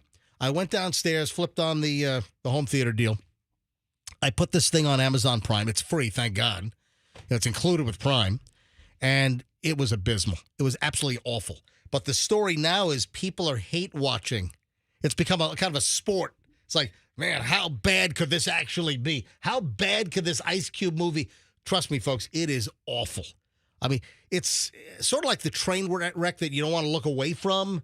I mean, it is terrible. Hey, go to Rotten Tomatoes. Let me see if things have changed at all. Let me see if any new critics have added. Maybe it's gone to 1%. And also, I want to see what the audience score is. So, all right, Fester's bringing up RottenTomatoes.com. Rotten Tomatoes. Yeah, just type it right there. It's right there. Yeah. It has a headline, the 100 worst movies of all time, and they have Ice Cube's face. All right, so now, just go back and type in the movie and bring up the actual critic score. Oh, wow. Okay, folks, it is no longer a 0. Oh.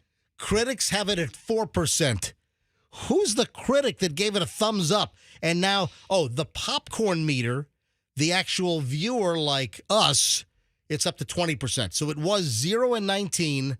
Now it's 4% and 20%. I mean, it's awful. And then the product placement for Amazon and Amazon Prime and their logos and delivery and all, it's ridiculous. It's out of control. If you want to see a movie on streaming right now, MJ, that is getting much more attention. Mm-hmm. It is the hit smash from the summer. What? Of the summer. Oh, that's yeah. on Netflix right now. You know what? I heard about this. I did not know about this.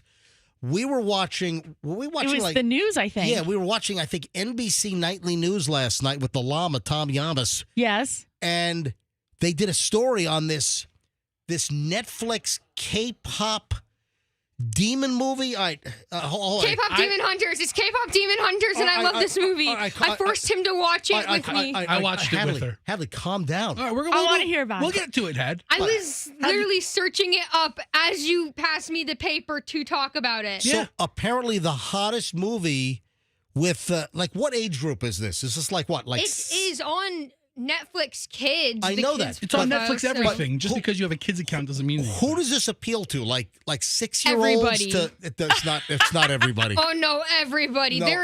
There's a larger community to this than everything else I've seen. So the biggest thing right now streaming on Netflix is K-pop Demon Hunters, and K-pop is Korean pop. Yes. And it's like Korean girl and boy bands. Yeah. Dueling bands, and some of them are demons, and there's this whole back world. That's called K-pop.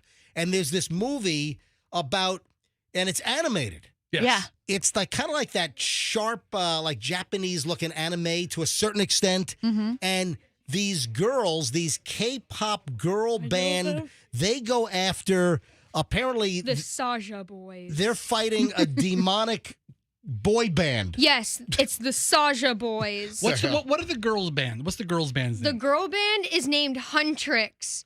Huntrix? Yes, Hunter Trix. / X. Oh, X, okay. And it's the main one is Rumi, then there's Mira, who is awesome, and then there's Zoe. Those are the 3 girls. Then in the boy band, the main one is Jinu, Then there's romance, We don't need- Sasha, we don't need- baby Sasha, and mystery. I don't need the whole credit. I don't need the whole credits rolling here. I have a question. Yeah. Is it in English? Who is the best boy? English. Okay. That's debatable. Who is the caterer? All right. Genu. Most definitely Genu. For an anime movie, I got a break. That's the hit of Netflix. Yeah. It's a I good get it. plot line. All right. It's a good movie. When we get back, the 9 o'clock hour's on, a big announcement from AMC Movies. Speaking of movies, I think AMC has heard our voices and about face a shift now from AMC theaters. Also, the debate is raging on the worst song ever, and it's getting nasty. We've got a lot. Oh, and the worst lottery story I think I've ever heard of. Ever? This is terrible. Ever? This sucks. I'm sorry. This is just not this. A lottery story that you have to hear. Hang on. All next. Back in a second. Don't move. MJ Morning Show on Q105, 104.7 FM. When you have a roofing problem, I'm going to solve it. I'm going to solve it like the DJ revolves it. Call Westfall Roofing.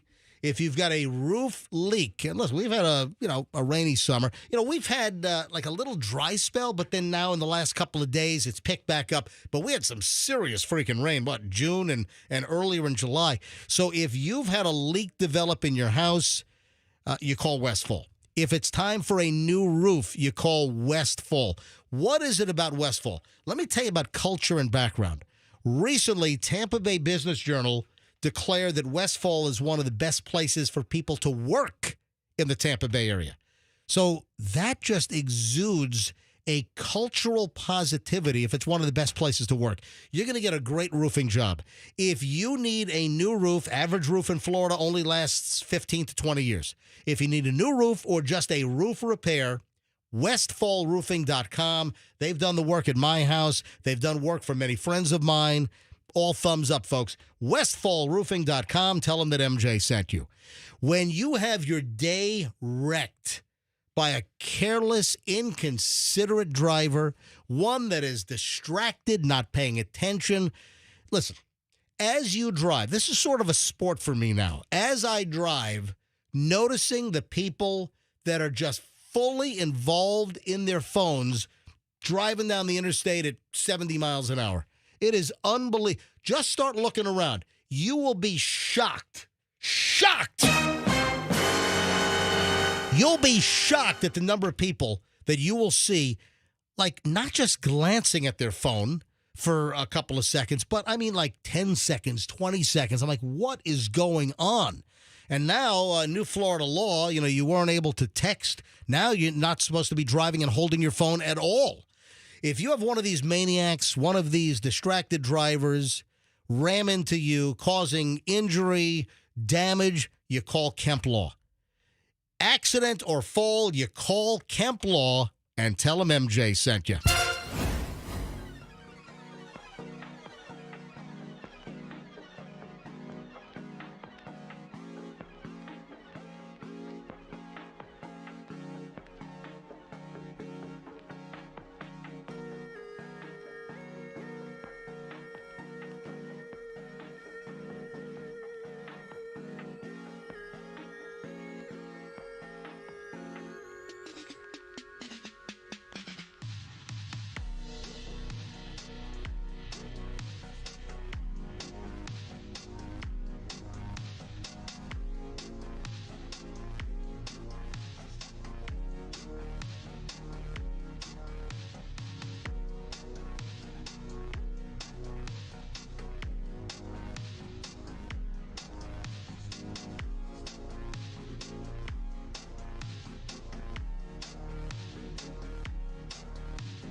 We're going into dress rehearsals later today. So we were not supposed to have any dress rehearsal until I kind of stepped in yesterday. So right after we finish the show today, we're going down the hall to the new studio to give it a dry run, test out the microphones. But sometime next week, we'll make the switch. AMC Theaters has heard the uproar from the people. And this is always an issue because I don't get it. Michelle, you're driving me nuts. You and Julian have recently started like dragging me back to the movies. Yeah. And I love movies. Folks, I'm a movie fanatic. I could, quit this radio gig and just start watching. In fact, you know what I did? I printed out the list of every single Academy Award nominated Best Picture. I printed out the list from like 1929 all the way through, the last Academy Awards back in, was it February or March or wherever. So I've got every year. And I said to Michelle, we ought to just start going back and just picking chunks or, maybe just go from 1977 back to 1966 to 1999 to 2012. And we ought to just start looking at these lists. And catching up on the old classic movies? Well, even new movies, for the most part, I would say over the last 20 years, Michelle and I have seen most of the Academy Award winners, certainly, but a lot of the nominees. But we're kind of going back and filling in like the holes. And I've got like 20 pages I printed out of all of going back to like 1928, 29, whenever it was. And we're starting to watch not just some of the winners that maybe we didn't see, but there are so many like nominated movies that we didn't see. And we kind of like 1969, 1970, 71. We're kind of going through the list. Now, recently, I had Michelle watch Airport with me. And you wouldn't stop complaining. I mean, like... All right, did you miss that? Did you miss Michelle on camera? Andrew, put Michelle's camera on, would you please? All right, do it again. I mean, that was just like... I don't even know how that movie was nominated I thought against great. the other Come movies on. that were in that category that year. It was horrible. It was like it was a made-for-TV movie. I love movies, but I kind of got away from going to the theater because, we've for numerous years now, we've had a really good theater set up at our house. And, sometimes the yakety yak, the cell phones going off, just the inconsiderate people in the theaters. But also the babysitter that we needed for the kids. So we started enjoying movies at home. Yeah. But Michelle and, with Julian, a film student at NYU, he'll start his junior year in a couple of weeks at NYU up in New York. I got to say, you've gone to more movies this summer than I ever have known you to go to that's in true. the past. 100% right. But you know what? Remember I said this to you the other day. Back in the day, before you were an unk, right? Like in 1994, 1995, 1996. Right. Before like our life got complicated with, law school and then kids and whatever, we would go to the movies. If something was opening that weekend, you made a point. Friday morning, there would be an 11 a.m. show. The Mummy was like the thing I remember the most. We came out of there and you were like, oh my God, that was fantastic. But before also I did the afternoon show. Exactly. So I did the afternoon show for 22 years before I stopped doing that a couple of years ago. But that wasn't why we stopped going to the movies. All the other things happened before the afternoon show. I mean, we dragged the dwarf to Austin Powers, too. Yeah. Oh, we saw that at Britton Plaza. Yeah. That's when I met Allison. That's right. Oh, and Dave Reinhardt went with us. That's right. That's right. We all went after the morning show one time. It was like 11 a.m. or something. That's right, for the first Austin Powers. Anyway, bottom line is, I love movies.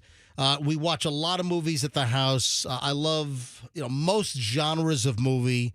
I'm a fan. I love the movies. All right, so we've talked about the AMC situation where, and it's not just AMC, it's Regal, it's all the movie companies. The amount of time, the pre-roll, the trailers, the commercials, the trivia, just the crap they're running has just gotten out of hand. And there have even been some lawsuits or even some like lawmakers in states, like I think in Connecticut, some like state senator introduced like a bill that the movie theaters have to tell you the exact time the movie starts. So on vacation, we went to a movie in Utah. Right. And what'd you see? What do we see? Bad Guys 2. Okay. And in the listing, it said the movie started at 8:10, but it said the movie will begin playing at 8:38. Oh, wow. Yeah, see, So- I like that. Yeah, so I knew exactly when it would start. I like it. Mm-hmm. Well, AMC Theaters apparently has heard the complaints because remember just a couple of weeks ago, maybe a month ago, we had the story that the commercials, the trailers at AMC Theaters was about to get longer. Right. Like up to 30 minutes or maybe more of junk before the movie starts. Guess what? AMC apparently has heard the voices of the people. AMC is now saying they're looking to shorten the pre-show features and crap and trailers before the movie. This is short-lived, folks. They were talking about adding more just back in June and July, and now they're saying the pushback, the feedback they're getting is negative. According to Deadline.com, they bill this as an exclusive from yesterday. AMC Theaters looks to shorten pre-show following studios' ire, and plus feedback and pushback from the viewer, the customer. But this talks about some major studios pushing back about AMC's decision to book more ads before each movie showtime. Sources are telling us that the number one circuit is working to shorten its pre-show. It's still early and specific details are unknown, but there's hope that a shave can be done by the end of the year. Here we go. News leaked back in June, and we had the story that as of July 1, AMC had hammered a deal with National Cinemedia to run more commercials during the movie's pre-shows, specifically a platinum spot. AMC rivals Regal and Cinemark already were participating in the program. AMC, anyway, bottom line is now I guess AMC is going to reverse themselves and reduce the amount of junk and clutter before the movie. You know what I could do without? That flippin' Nicole Kidman thing. I mean, that thing is just such a dirge on like the whole experience. The magic of the movies. I was 7 years old and I was walking into the theater and I just loved sitting there and somehow heartbreak feels good. I'm like, no, heartbreak doesn't feel good anywhere, bitch. Get off the screen. It does not feel good. If I'm crying in the theater, it does not feel good. Like you're not supposed to make me feel good over heartbreak. I don't know why you're saying that. It's the dumbest line in the world. Move on. Get rid of that because that just like really sets me off, obviously. And also, we don't need the Coca-Cola commercial because we all know they're serving Coke, right? Like we've been there. They've had their big Coke machine. That's all. So if they got rid of that, that's like almost 5 minutes of junk. And then they could put something else in there. You're all worked up. Yes, Andrew. Are they going to speed up the workers at the concession stand now, too? That's another problem. Sometimes they move like sloths. Also, with the Nicole Kidman thing, I would like to see her trip over a popcorn bucket. I would like to see her get gum stuck to her Louboutins. Right. You know, just show her foot with her red bottom Louboutins with just a big chunk of gum and, her lifting up her foot and there's a big stretchy chunk of gum or like the sticky floor or ripped stained seats. Come on. Right. Why is she's in a pristine AMC theater? The cleanest one ever. I mean, we are literally sitting in an AMC theater. Oh, hang on. Do we need an advertisement for it? Hold on. Folks, stand by. Watch Michelle's head explode. We come to this place to laugh, to cry, to care. That indescribable feeling when the lights begin to dim. Dazzling images on a huge silver screen.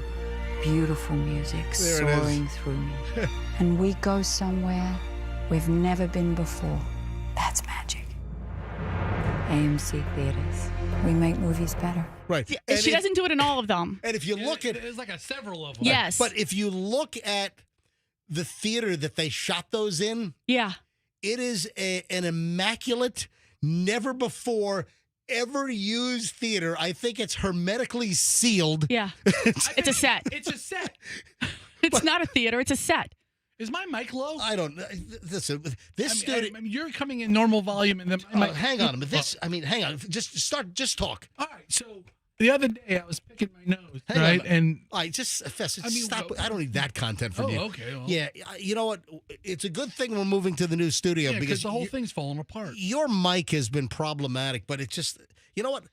This is going to be like the Bluesmobile in the movie when they finally get to the tax assessor's office and the car just explodes and falls apart in the Blues Brothers at Daily Plaza. This is going to happen to the studio. The minute we walk out, this thing is just going to implode and everything's going to fly off. Anyway, Michelle, I didn't know that you were so vitriolic against Nicole Kidman's little AMC intro. I think that was like the 15-second version. If you play the 30-second version, that's when you hear the line. Because I noticed it one time and then I was like, I hate that. And then the next time we went, it didn't play. But I'm like, get rid of that. Get rid of the Coca-Cola commercial because I'm drinking the Coke. I've got the cherry Coke in my hand. I've already made my purchase. I don't need to be told to go out and buy it. And I'm not leaving the theater in the middle of the movie. I am not one of those. Do you want to euthanize the polar bears in the Coke? No, they're so cute. But you know. Oh, man. All right. You So know. AMC appears to be backtracking. Did you know they call movie previews trailers? Yeah. Because they used to appear At the end. At the end. I guess you did know. I did know that. I thought Fester was going to deliver that line. I didn't know who was. I asked the question. He I just did not. Fester, I did not know that. Why do they call it trailers? Let MJ tell you. No, I want to hear from you. They used to show them at the end. What? Yeah. No way. Yeah. Who stayed for them? That was the problem. They used to show credits at the beginning. What? Yes. No way. Yes. It was like in olden days. No, we've seen that a lot of times. Yeah, some of the movies we're watching, all the credits run at the beginning, and then You're lying. At the end of the movie, it just says the end at the end of the movie. You're making that up. Michelle, we've seen recent ones like that. All right, we got to move on to the biggest debate of our time right now. What? This is getting vicious and nasty online. You've got people on X. You've got people on Reddit. The debate is on over what is the worst song ever. And I'm looking at some of these. I'm like, no, this is not the worst song ever. But the debate, it's particularly getting very active on X, formerly Twitter. And these are the contenders for the worst song ever. A lot of these are newer songs, but I know all of them. Are you ready? Yeah, what is it? Let's go. Hey Soul Sister by Train. I love that song. Yeah, it's a fun song. Come on, how's that one of the worst songs ever? Not. Get out of here. Hey Soul Sister. Train does, and I said this before, they do one of the best live concerts you can go to. Yeah. You want to get your money's worth, go see Train in concert. Yeah. I don't know what's going on with this microphone I have, MJ. I don't know. Next on the list is Happy by Pharrell. Oh, I love that song. Hey, Andrew, can you play just some intros here? Bring up, just bring up the whole damn song. And let me know when you have it. So, Hey Soul Sister, da, da, da, da, da, da, on the radio. Mr. Stereo. Oh, Yeah. that's a Mr. Hey, Mister. Soul Sister, is that, what else rhymes with sister? Mr. Mister. Mr. Mister. So, Mr. Mister. Fester, can you name one? They're referencing Mr. on the radio. The group, Mr. Mister. Hey, Andrew, bring up all the Mr. songs in the computer. Mr. Mister is probably a Q105 staple, right? With the 80s band? God, I hope Right, not. so Mr. Do you know any Mr. song? Yeah. Yeah, I do. What? Madam. Stop. All right, Andrew, do you have some Mr. queued up? All right, roll the first Mr. Is it Take These Broken Wings? Do you know this song? Eventually I do. I don't know it yet. Hold on, come on. Kyrie, down the road that I must travel. That's a Mr. So this is Mr. Yeah. All Okay, right, great. All right, shut it off. Good stuff. All right, so Yeah, shut that off. the next Mr. Mr. I'm sure they're on those 80s tours. Band. Give me my 80s. No, they're with dead. Mr. They're all dead. No, they're not. No, they're not. They're not. No. I think they're active again. Oh, no. They're not. They did a one-off reunion in 2023. Mr. is not active any longer. So we're not going to fly away with these broken wings again. That song should be on the worst songs. I don't really. Soul Sister should not be there. No. And I would say swap it out for Broken Wings. All right, Happy by Pharrell. Love that song. I'm happy. I don't mind that. I don't think that's a worse song. You know, that song just got so commercial. Yeah. Sex on Fire by Kings of Leon. Love that song. So, Michelle, like every song on here you like. So whoever wrote that list sucks. Contenders for the worst song ever. Cheerleader by OMI. I think you like that song. I use Cheerleader as a rejoiner. You do? Yeah, this is Cheerleader. I like this. I use this as a rejoiner bumper bed. Yeah, that's Cheerleader. You know why you like that song? You like the horns and you like the bongos. I do. I just know that. All right, All About the Bass by Meghan Trainor is on the worst song list. We love that. I like that That's song. a fun song. Yeah. It is. It's not going to win any crazy awards. But why would that be on the worst song list? You know what? Whoever made this list is a Because you know I'm all about that bass, no trouble. I'm all about that. I like this song. Unfun. All right, The now- unfun person made this list. Fun song. You're going to get pissed. Michelle, you're going to get pissed off at this next one.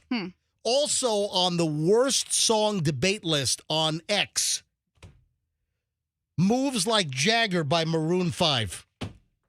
You like that. You love that song. Love that song. This is a crazy list. Another good band. I saw them together, Maroon 5 and Train. Great. Moves like Jagger, moves like Jagger. I like that song. You know what I think? I think the person who wrote this list, a-hole. Unfun a-hole. No. It's individuals that are putting in their suggestion, and then other people are agreeing that it's like the worst song ever. Okay, I would not want to be at a party where anybody who listed these as the worst songs ever are at, because it sounds to me like they're a bunch of duds. Hey Andrew, where's my do do do do do do do do? If you had a party that played this playlist, it'd be pretty good. It'd be a hopping party. We'd be on the dance floor, right? Blurred Lines. Also, Pharrell making another appearance. Pharrell and Robin Thicke. Blurred Lines on the worst songs of all time list. Now, they did rip off a Marvin Gaye song. Everybody get up. You know, with the bass line. But this is not one of the... Totally disagree with this list. We ought to go to phones on this. What time is it? 9:20? I'll tell you, what is that song by, what is that? Our House in the Middle of the Street? That's the worst song ever. Oh, By Michelle. Crowded House? No. Oh my It's, God, that's the worst song. it's Madness. Yeah, Madness. No, that's not Crowded House. Our House in the middle of a street. Our House. That's a band called Madness from like 1982 or something. Oh, Michelle hates that song. I will jump out. You know what we ought to do? Let's go to phones when we get back. What song do you hate the most? Yeah. Let's go to phones and ask you, the MJ Morning Show listener, what is on your list? What is your most hated song? 800-990-1047. So I'd love to load up the phones now. What song do you hate the absolute most? 800-990-1047. We'll pick up with this in just a minute, and we'll grab calls momentarily in the final segment on the MJ Morning Show next here on Q105.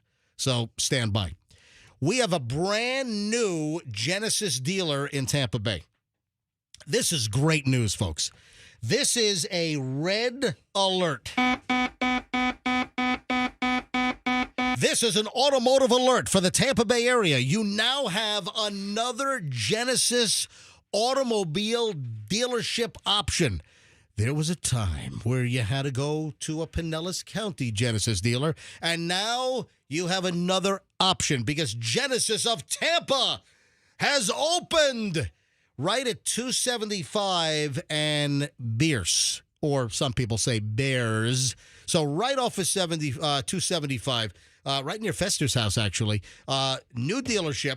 So they're in a temporary spot. They're building this gorgeous, showplace, ground-up Genesis dealership. But the good news is, if you want to buy a Genesis, if you need Genesis service, you have a new option. Genesis of Tampa. Go to the website, genesisoftampa.com.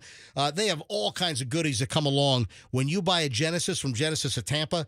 They're owned by the Miracle Automotive Group, and you get all kinds of extras and bonuses. You get the Miracle Advantage plan, 10 years or 250,000 miles of powertrain coverage, plus 4 years of complimentary maintenance. They have VIP valet delivery. They'll pick up your car, bring it back, bring you a loaner. Now, it's a BOGO, baby. You buy 2 rooms of carpet cleaning, they'll give you 2 rooms free. That's strong. That's solid. So summer's coming to a close. We still have, obviously, until like near the end of September until summer's over. But, hey, the kids are going back to school on Monday. So essentially, summer's over. Get the house and all the nasty dirtiness cleaned up with carpet cleaning from Zero Res. You know, the reason why you want Zero Res is their process. Other carpet cleaning companies, they use chemicals and soaps and shampoos. They leave a residue. The residue attracts dirt faster. Yeah, you do not want the traditional carpet cleaning method. This is where Zero Res excels. They use ZR water. It's a special electrolyzed water process. It's patented. It gets your carpets cleaner, and they stay cleaner longer. And right now, you call Zero Res, you tell them MJ sent you, and you get the BOGO. Buy 2 rooms of carpet and get 2 rooms of carpet free. Go to ZeroResTampaBay.com, ZeroResTampaBay.com, and tell them MJ sent you to get the BOGO deal. But this, in fact, is buy 2, get 2 free. So I need because BOGO is buy 1. This is like, it's bit. ZeroResTampaBay.com. Tell them MJ sent you. All right, traffic's on 924. Phones are loaded on your least favorite song.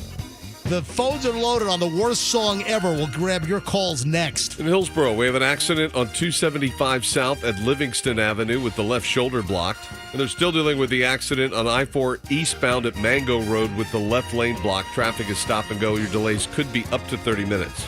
I-4 westbound is slow from the Selma Expressway to the 275 junction. Keeping you updated, I'm Schreiner. Traffic brought to you by the aggressive attorneys Winters and Yonker. Are you looking for an aggressive and experienced law firm to protect your rights? Look no further than Winters and Yonker. Call us at 888-373-7770 or visit us on the web at wintersandyonker.com. Tampa.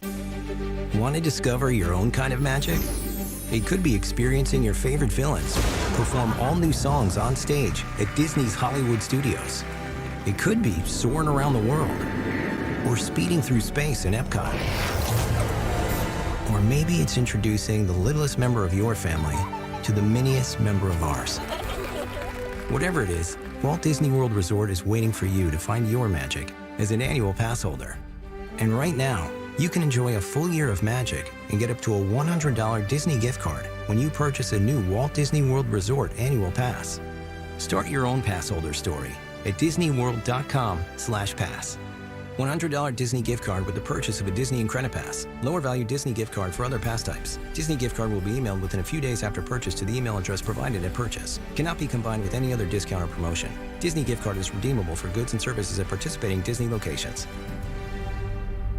Every day is a miracle at Miracle Toyota on US 27 in Haines City. Attention, Polk County. When you want the best Toyota deal, when you want the best Toyota buying experience imaginable, you want Miracle Toyota out in Haines City. So Polk County, roll into Miracle Toyota. Tell them you're a big MJ Morning Show listener, looking for a new Toyota car, truck, SUV. Go to Miracle Toyota. You also get the Miracle Advantage. This is really incredible. They will, in addition to Toyota's warranty, they will juice up your warranty on the powertrain to 250,000 miles or 10 years. A powertrain warranty in addition. Just one of the things you get. You get a 72-hour trade-in. You get roadside service. It really is an incredible experience. Miracle Toyota, 27 in Haines City. And tell them that MJ sent you. Hi, welcome to IKEA. Hi, the summer days are shedding light on how much I need to organize my space. Well, the IKEA storage event can help IKEA family members save 15% on select storage solutions through August 26th. Ooh. Plus, you can enjoy 50% off adult entrees at participating IKEA Swedish restaurants weekdays only until August 29th. Well, decluttering does make me hungry, so sold. Both offers while supplies last. Selection may vary. Restrictions apply. 50% off entree offer valid in restaurant only. Discount applied pre-tax. Visit IKEA-USA.com/storage for storage event full terms. Visit IKEA-USA.com to find your local IKEA Swedish restaurant. Here's an Integrity Home Solutions pop quiz. True or false? Tampa is one of the rainiest cities in the U.S. True. Tampa averages over 50 inches of rain per year. That's more than Seattle. Heavy rain can overwhelm your drains. Trust Integrity Home Solutions to clear blockages and keep your plumbing flowing, rain or shine. Integrity Home Solutions, where details matter. Visit homeofintegrity.com. What's the Anna Jar and Levine difference? If you're the victim of a car crash, you will always speak to a lawyer. You'll always get the highest standard of care from our dedicated legal team, and we'll always fight to get you the maximum compensation you deserve. That's the Anna Jar and Levine difference. Call our legal team right now for a free consultation. Call 1-800-747-FREE. That's 1-800-747-3733. Don't wait. Call 1-800-747-FREE. Main office, Tampa. Coming in hot. This is the MJ Morning Show on Q105, 104.7 FM. Bust it. All right, phones are loaded. And if you're getting a busy signal now, just wait for a line to drop and then just try to get back in. So we want to go to phones and ask you, what is the worst song ever? Why? Because there's this huge debate going on X, on social media, and also on Reddit. And we just went through the list of what's like the top contenders for worst song ever. And we all like vehemently disagree with a bunch of these songs that they're clearly not the worst song ever. So I thought we'd go to phones. I thought we'd open up the phones, 800-990-1047, and ask you, the MJ Morning Show listener, what tops your list as far as worst song ever? And I want to see if I concur or if I vehemently disagree with our listeners and their suggestions. Andrew, yes. Yes? It had a whole different vibe. All right, I'm looking at some of these calls. I think we Let's go. missed the spirit of this segment on some of them. Why is that? Like number 2. Pick up line 2. Pick up line 2. That might be a little dated. I mean, we should. Do we have to qualify to like since like 1990? Yeah, I don't know. All I mean, right. Mike is in Crystal Beach. Mike, I think, is on crystal meth. Mike, you're on the MJ Morning Show. Hi. Hey. Yeah, Mike. Tiny Tim tiptoed through the tulips. Yeah, you just ruined the whole segment. yeah. I mean, that's. We're naming contemporary songs, and you pull out a song from 1963, almost a joke song. I don't know. Hey, a classic. A classic. Apparently not to you. Classic, terrible song. When's the last time you heard it? All right, Mike, when's the last time you did meth? 40, 50 years ago. Oh, thank you, Mike. Oh, wow. All right. Thanks, Mike. Mike, thank you, buddy. Have a nice weekend. All right. Laura in Tampa. Laura, I think we're getting back on track here. Laura, what is the worst song to you of all time? Hey, well, maybe you guys can help me because there's two, and I can't figure out which is worse. Right.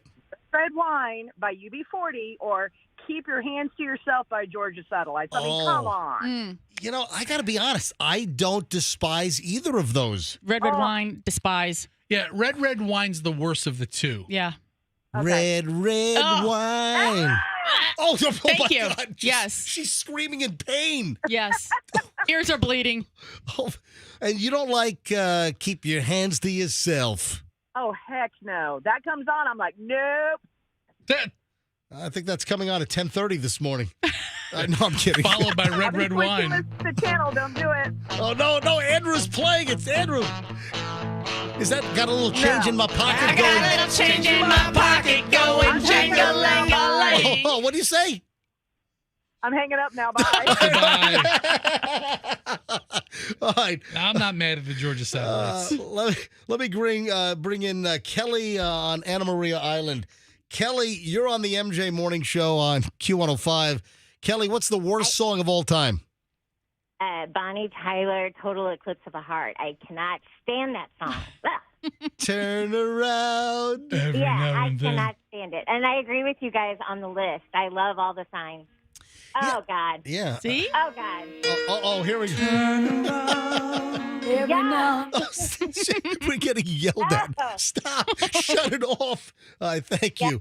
Let me grab Richard in Dunedin. Yeah, this is. See, I like this. I remember this when I was like 6 years old. I don't dislike this song. Go, Richard in Dunedin. What song do you hate? My personal worst favorite is "Joy to the World" by Three Dog Night. Yeah. But going outside the category a little bit, any song by Bobby Goldsboro. I don't even know who that is. Who's that? Richard. It's a guy that, it's a well-known fact that when his songs played on the radio, the calls into the suicide hotline was triple. Oh, no. Yeah, if you guys look, you would know who Bobby Goldsboro if you ever hear his Dirge song. Okay, listen, you, Richard. while that line was funny, the rest of the call was just way out of bounds. Thank That's you, not what we're Richard. All right, here, let's get back on track again. Gail in Pinellas Park. Gail, line 2. What song do you hate? Okay, this one.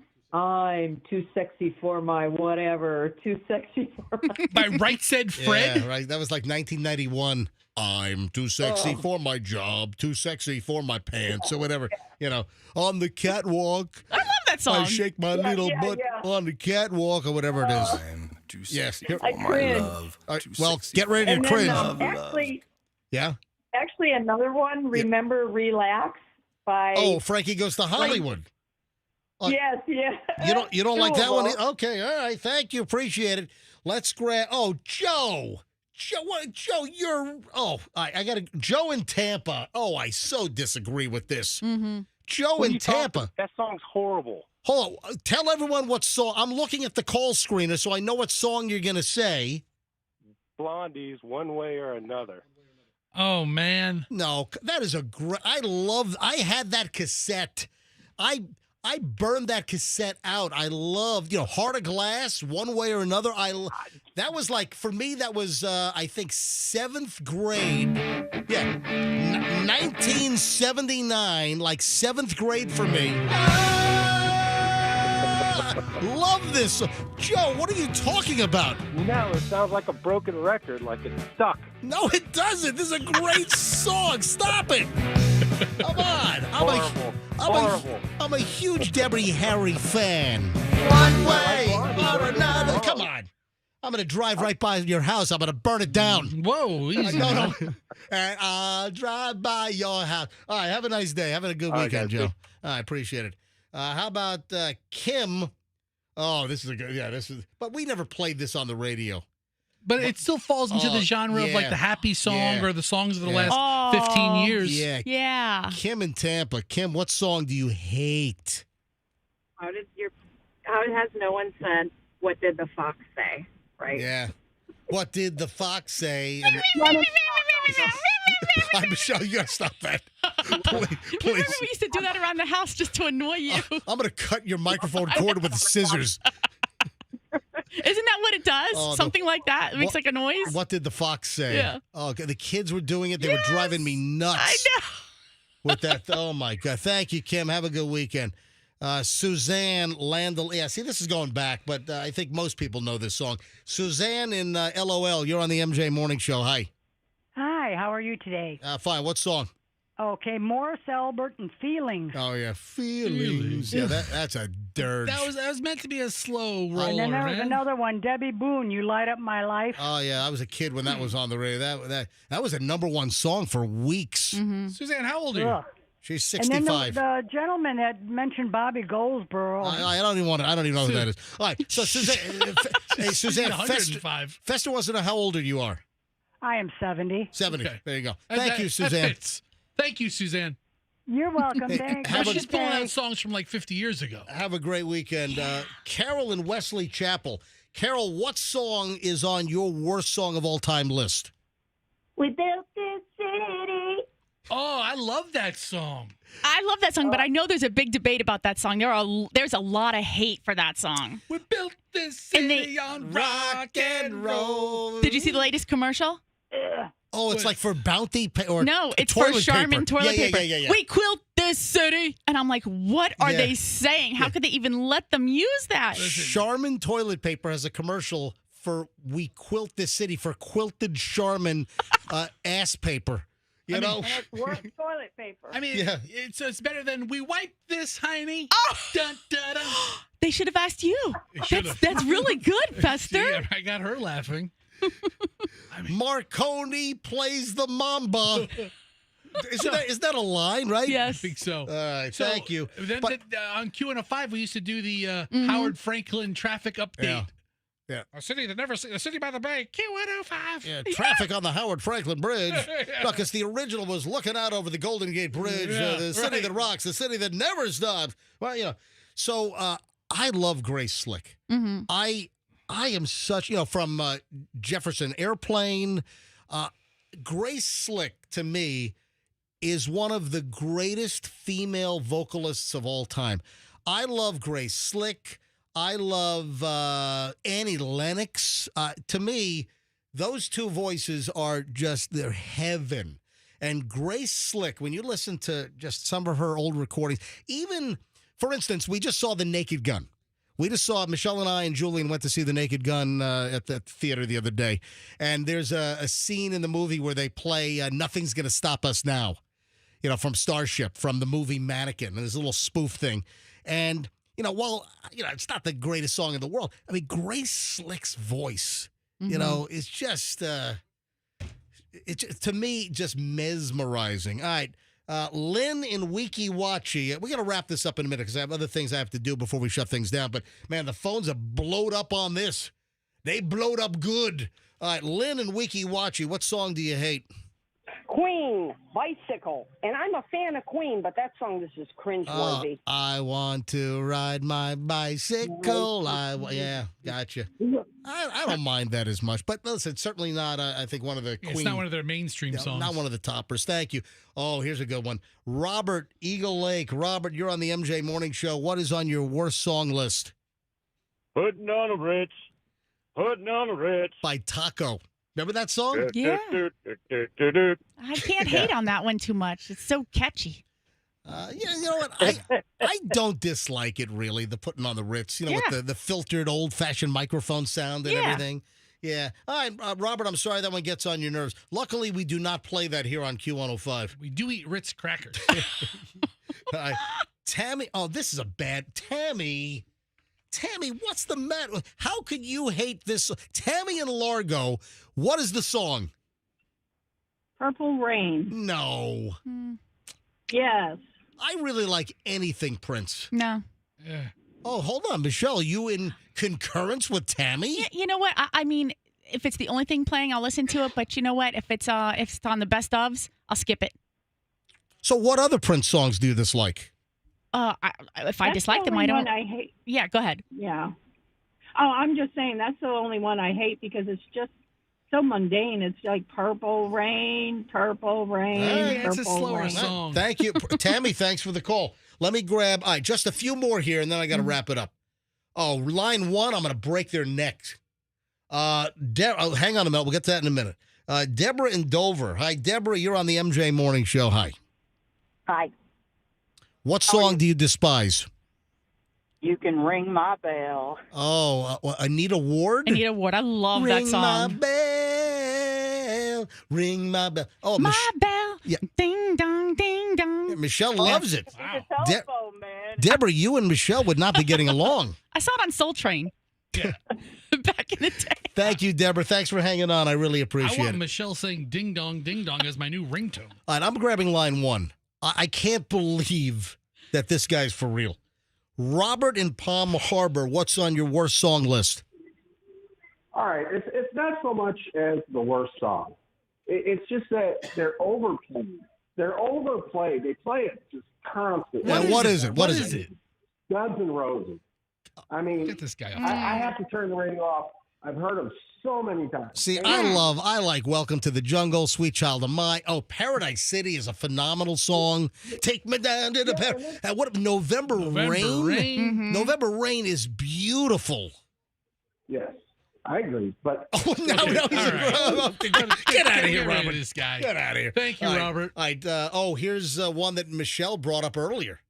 Nate in Tampa. Nate, you must not have been listening when Michelle mentioned this earlier. What song do you dislike? Why are we getting two awful phone lines in a row? Nate, get your phone out of the turlet. He's listening to his radio right now. He's not Nate. talking. He's listening to his radio. You're hearing you. Hello, Nate. Nate. You gotta turn the radios down, people. God. Hey, MJ. Yeah, hey, Nate. How you guys doing? Great. We were doing great. All right, Nate, thanks for bringing the show to a screeching halt. What's up, Nate? What's up? Hey, All right, I'm done with him. I'm sorry, All right, Nate. goodbye. I'm sorry. Listen, to anybody and everybody, even if Andrew doesn't tell you, when you're on hold to be on the radio, you have to turn your radios down. Yeah, That's just it. Yeah. Let's take two more. Katrina and Veronica. Katrina, St. Pete, MJ Morning Show, you're up. Hi. Good morning. What song do you hate? I hate Baby Shark. Yeah, I That think- just is like freaking out, scratching on a chalkboard. Yeah, I think we all hate What? Baby Shark. I Yeah. heard they used Baby Shark in Yeah, and I don't know Guantanamo. if you know that. Dave Barry wrote a book for the 100 Worst Songs, and he had so many Neil Diamond songs in there. I was so mad at him. Baby Shark was not done by Neil Diamond, by the way. I know she knows that. He could have been. Yeah, thank you, Katrina. I appreciate the call. All right, last call on this before we move on. Veronica in Dunedin. Veronica, MJ Morning Show. What song do you hate the most? You have the last word. Okay, don't hate me. It's Michael Jackson. Beat It. You know, I'm not going to hate you on that one. As far as Michael Jackson goes, there's plenty I like. Yeah. I don't think Beat It is one of my favorites. Not my favorite. Yeah. It's horrible. Yeah. Fester, how about you? I've always been a fan of Beat It. Okay, great. Super. I mean, since 13. We stop it. Since 2013? Yeah, All right. 40 years of consistency. 40 years of consistency. Veronica, thank you for the call. You're welcome. Bye-bye. Jeez. All right, the worst song list. I totally disagree with the debate that's going on X and Reddit right now, and the songs that people are disliking. All right, moving along. Just some final stuff before we get out of here today. Let me just go down my my must-hit list. I mentioned earlier about the worst lottery prize ever. All right. Lottery prize? I might be exaggerating. This is a terrible, terrible lottery story, and it involves a lottery prize. This just doesn't sound good. A dude in Massachusetts, the big winner of a lucky scratch-off. $200 a week for life. You know what? That helps out a lot. All right, but it just, when you hear about Powerball jackpots of $1.2 billion, somebody buys a Gold Rush scratcher and wins $5 million. How much was the ticket? Then you hear, the Massachusetts Lottery, one of their big scratcher games, win $200 a week for life. How much was the ticket? If it was like a $2 ticket? It was a $2 ticket. You put $2 down and you get 2 nice dinners every week for the rest of your life. So the return is, let me clarify. The return is nice. Mm-hmm. So let's just do some math here. I know it's a $2 ticket. I just said it was a $2 ticket. Yeah. All right. So here's the deal. 52 weeks out of the year times $200, it's $10,000 a year. $10,400 to be exact. And you know what? By the looks of him, I don't know how long they're going to be paying that one out. I mean, seriously. I'm sorry, but Michelle's looking at the picture of him holding the big lottery check, and he looks like he's about 80. So, I mean, MJ, have you not thought about this? If I were he's going to have $200 a week for life for about 2 more years. Seriously. Why wouldn't he just give the ticket to his grandson? Yeah, somebody else to turn it in. I mean, I thought about this before. If I'm, even now, if I won. Because I think it has to be the original winner. Who knows I don't think that? I don't think you can gift it. Who knew that? No, right. Who knew it? If I know I'm the winner and I go to lottery headquarters and my daughter's 18 years old. Then have them actually claim it. Have Hadley claim it. Right. It's $200 a week. Yeah. But in the scheme, that's smart thinking, Fester. I mean, that's in the scheme of big lottery winnings, though. I mean, $5,000 a week for life. That's a lot of money. It's like, all right, $30 a week for life. I mean, it just now, granted, it's $10,000 a year, but. And let's say you're in your 30s. It could be, 60 years or 50 years. I get it.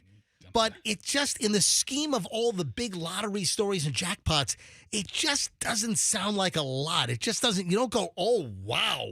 But if you won it at 18. I mean, yeah. I mean, if I won this at 20 years old, this is a dream come true. Right. Hey, it's the Florida Lottery with our brand new lottery scratcher. An after dinner mint a day for life. But Santa Claus here, he might be on like Social Security, and this is going to be good for him. Do they give you one check a year for 10-4? Oh yeah. Yeah, 10,400 a year. You know. All right, maybe that. Yes, Andrew. Now I was going to say, if I won 10,000, not 10,000 for each year, but won 10,000 off a $2 scratcher, I'd be a happy camper.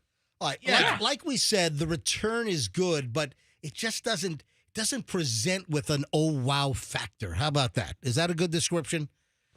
I'm going to get hate mail. Oh, MJ. Yeah. Oh yeah. I understand what you mean. Leave it to you to sneeze and cough all over $200 a week. I'm just saying, in the scheme of things and the way things are presented, it just doesn't sound that big.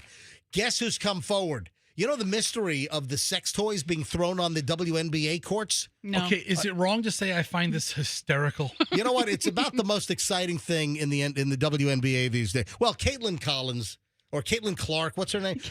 I'm sorry, she's on. Caitlin Collins is a reporter. She's a news anchor. Oh my gosh, right, please. I corrected myself instantly. Oh. All right, so Caitlin Clark obviously has done wonders for the WNBA. Yeah. And someone's been throwing sex toys on the court during the game. And there's been an arrest. Oh. And there's been a group that's come forward. Who's the group? All right, first of all, the WNBA says the individual who threw a sex toy on a court has been arrested. The incident, the first one happened, I guess, the Dream and the Valkyries. I couldn't even tell you what cities those are from. I just don't know much about the WNBA. So there was an arrest, and I think it's happened like a total of 3 times. So here's the deal. A cryptocurrency group has claimed responsibility for hurling sex toys on the court at WNBA games. The group says the acts are a protest against the toxic environment in the crypto world and not meant to disrespect women's athletes. So you're throwing sex toys? I mean, come on, really? All right. Whatever, guys. 2 individuals now have been arrested for throwing sex toys. Spokesman claims they were not affiliated with their group. What? I mean, this is the kind of thing that maybe your group might have launched it as a joke, but then a lot of people... there were some NBA games you couldn't bring a bag because they were afraid you'd smuggle in devices to throw on the court. I think this is hysterical. And if anything, it gets me to... This is like that kind of halftime activity I want to see. Yeah. Like a chucking. You know, like during NHL games, don't they throw like the plastic rats or rubber rats on the ice? Well, right? I'm in favor of this. I think Dr. Pepper should get behind this and have like a big Dr. Pepper can with a hole in it and see how many dildos you can chuck in it in 45 seconds. What are you saying? Stop! That's what they're throwing on the court, right? I didn't use that term. Oh, I'm sorry. Oh, God. All right. 9:51 at the MJ Morning Show. I telepathically heard what Michelle was thinking, and I just said it. And once again, there's been another Kardashian. We're watching videos of WNBA games where they're throwing these on the court. And it's a big lime green thing. It's a lime green one, yeah. It's not even... Oh, my gosh. All right. Michelle's looking at video of sex toys being thrown on WNBA courts. I mean, I find this hysterical. All right, guys, can I do the last item on the show, please? Here's a New York Liberty game, and look at these things just getting chucked everywhere. These are hysterical. They're big green dongs. Yeah. All right. And then they got to kick them off the court. Can I do the final segment, please? I mean, 2/3 of these players are repulsed by it. The Kardashians fail again. What happened? What is it with the Kardashians and photoshopping their pictures? Yeah. And the latest now is Kris Jenner was clearly photoshopped, and there's a picture of her, and she's got 6 toes. Oh. Wasn't there a Kim Kardashian shot where she had like 6 toes or 6 fingers or something? I remember there was a Chloe shot where her thighs looked like the ocean, which is wavy. God. I take a picture. I don't Photoshop anything. What you see is what you get. Why do people have to constantly Photoshop themselves or, bring their waists in. But, these Photoshop fails are hysterical. And I'm looking at the images here, and I can hold it up to MJTV. You're not going to be able to see it probably resolution-wise. But there's an image here, and there's a picture of Kris Jenner standing up, and clearly you see she's got 6 toes on her foot. What the hell did they Photoshop on her feet to then forget about doing it properly and left an extra toe in there? Yeah, I don't And actually, understand. there's a 7th. If you look a little higher, there's another. No, I'm kidding. I'm gonna end it right there. Yeah. Well, you probably should. I think I'm gonna stop it right there. All right. Anything else before we get out of here today? I think we've done our worst. Enough damage? Today. Yeah. Yeah, that's going to wrap up the week. All right, right now, we're not leaving the studio. Right now, Michelle, Fester, and myself, we're headed down the hall to test out the brand new MJ Morning Show studio to kind of hear what the microphones sound like and make sure I can make the phones work. Then we have our phone number dilemma. I hope to have an update for you on that next week. If you heard that earlier, what a mess we're in. And if you missed it, just go back and listen to the podcast or watch MJTV at about 7:45 this morning and listen to our phone debacle. What a colossal F-up and a major mess that's a brewing. All right, folks, have a great weekend. We'll see you back here on Monday morning. Give me a follow on Instagram, Certified MJ Radio. My location is off. Certified MJ Radio. Folks, have a good one. We'll see you here on Monday morning. MJ Morning Show on Q105, and let's be careful out there.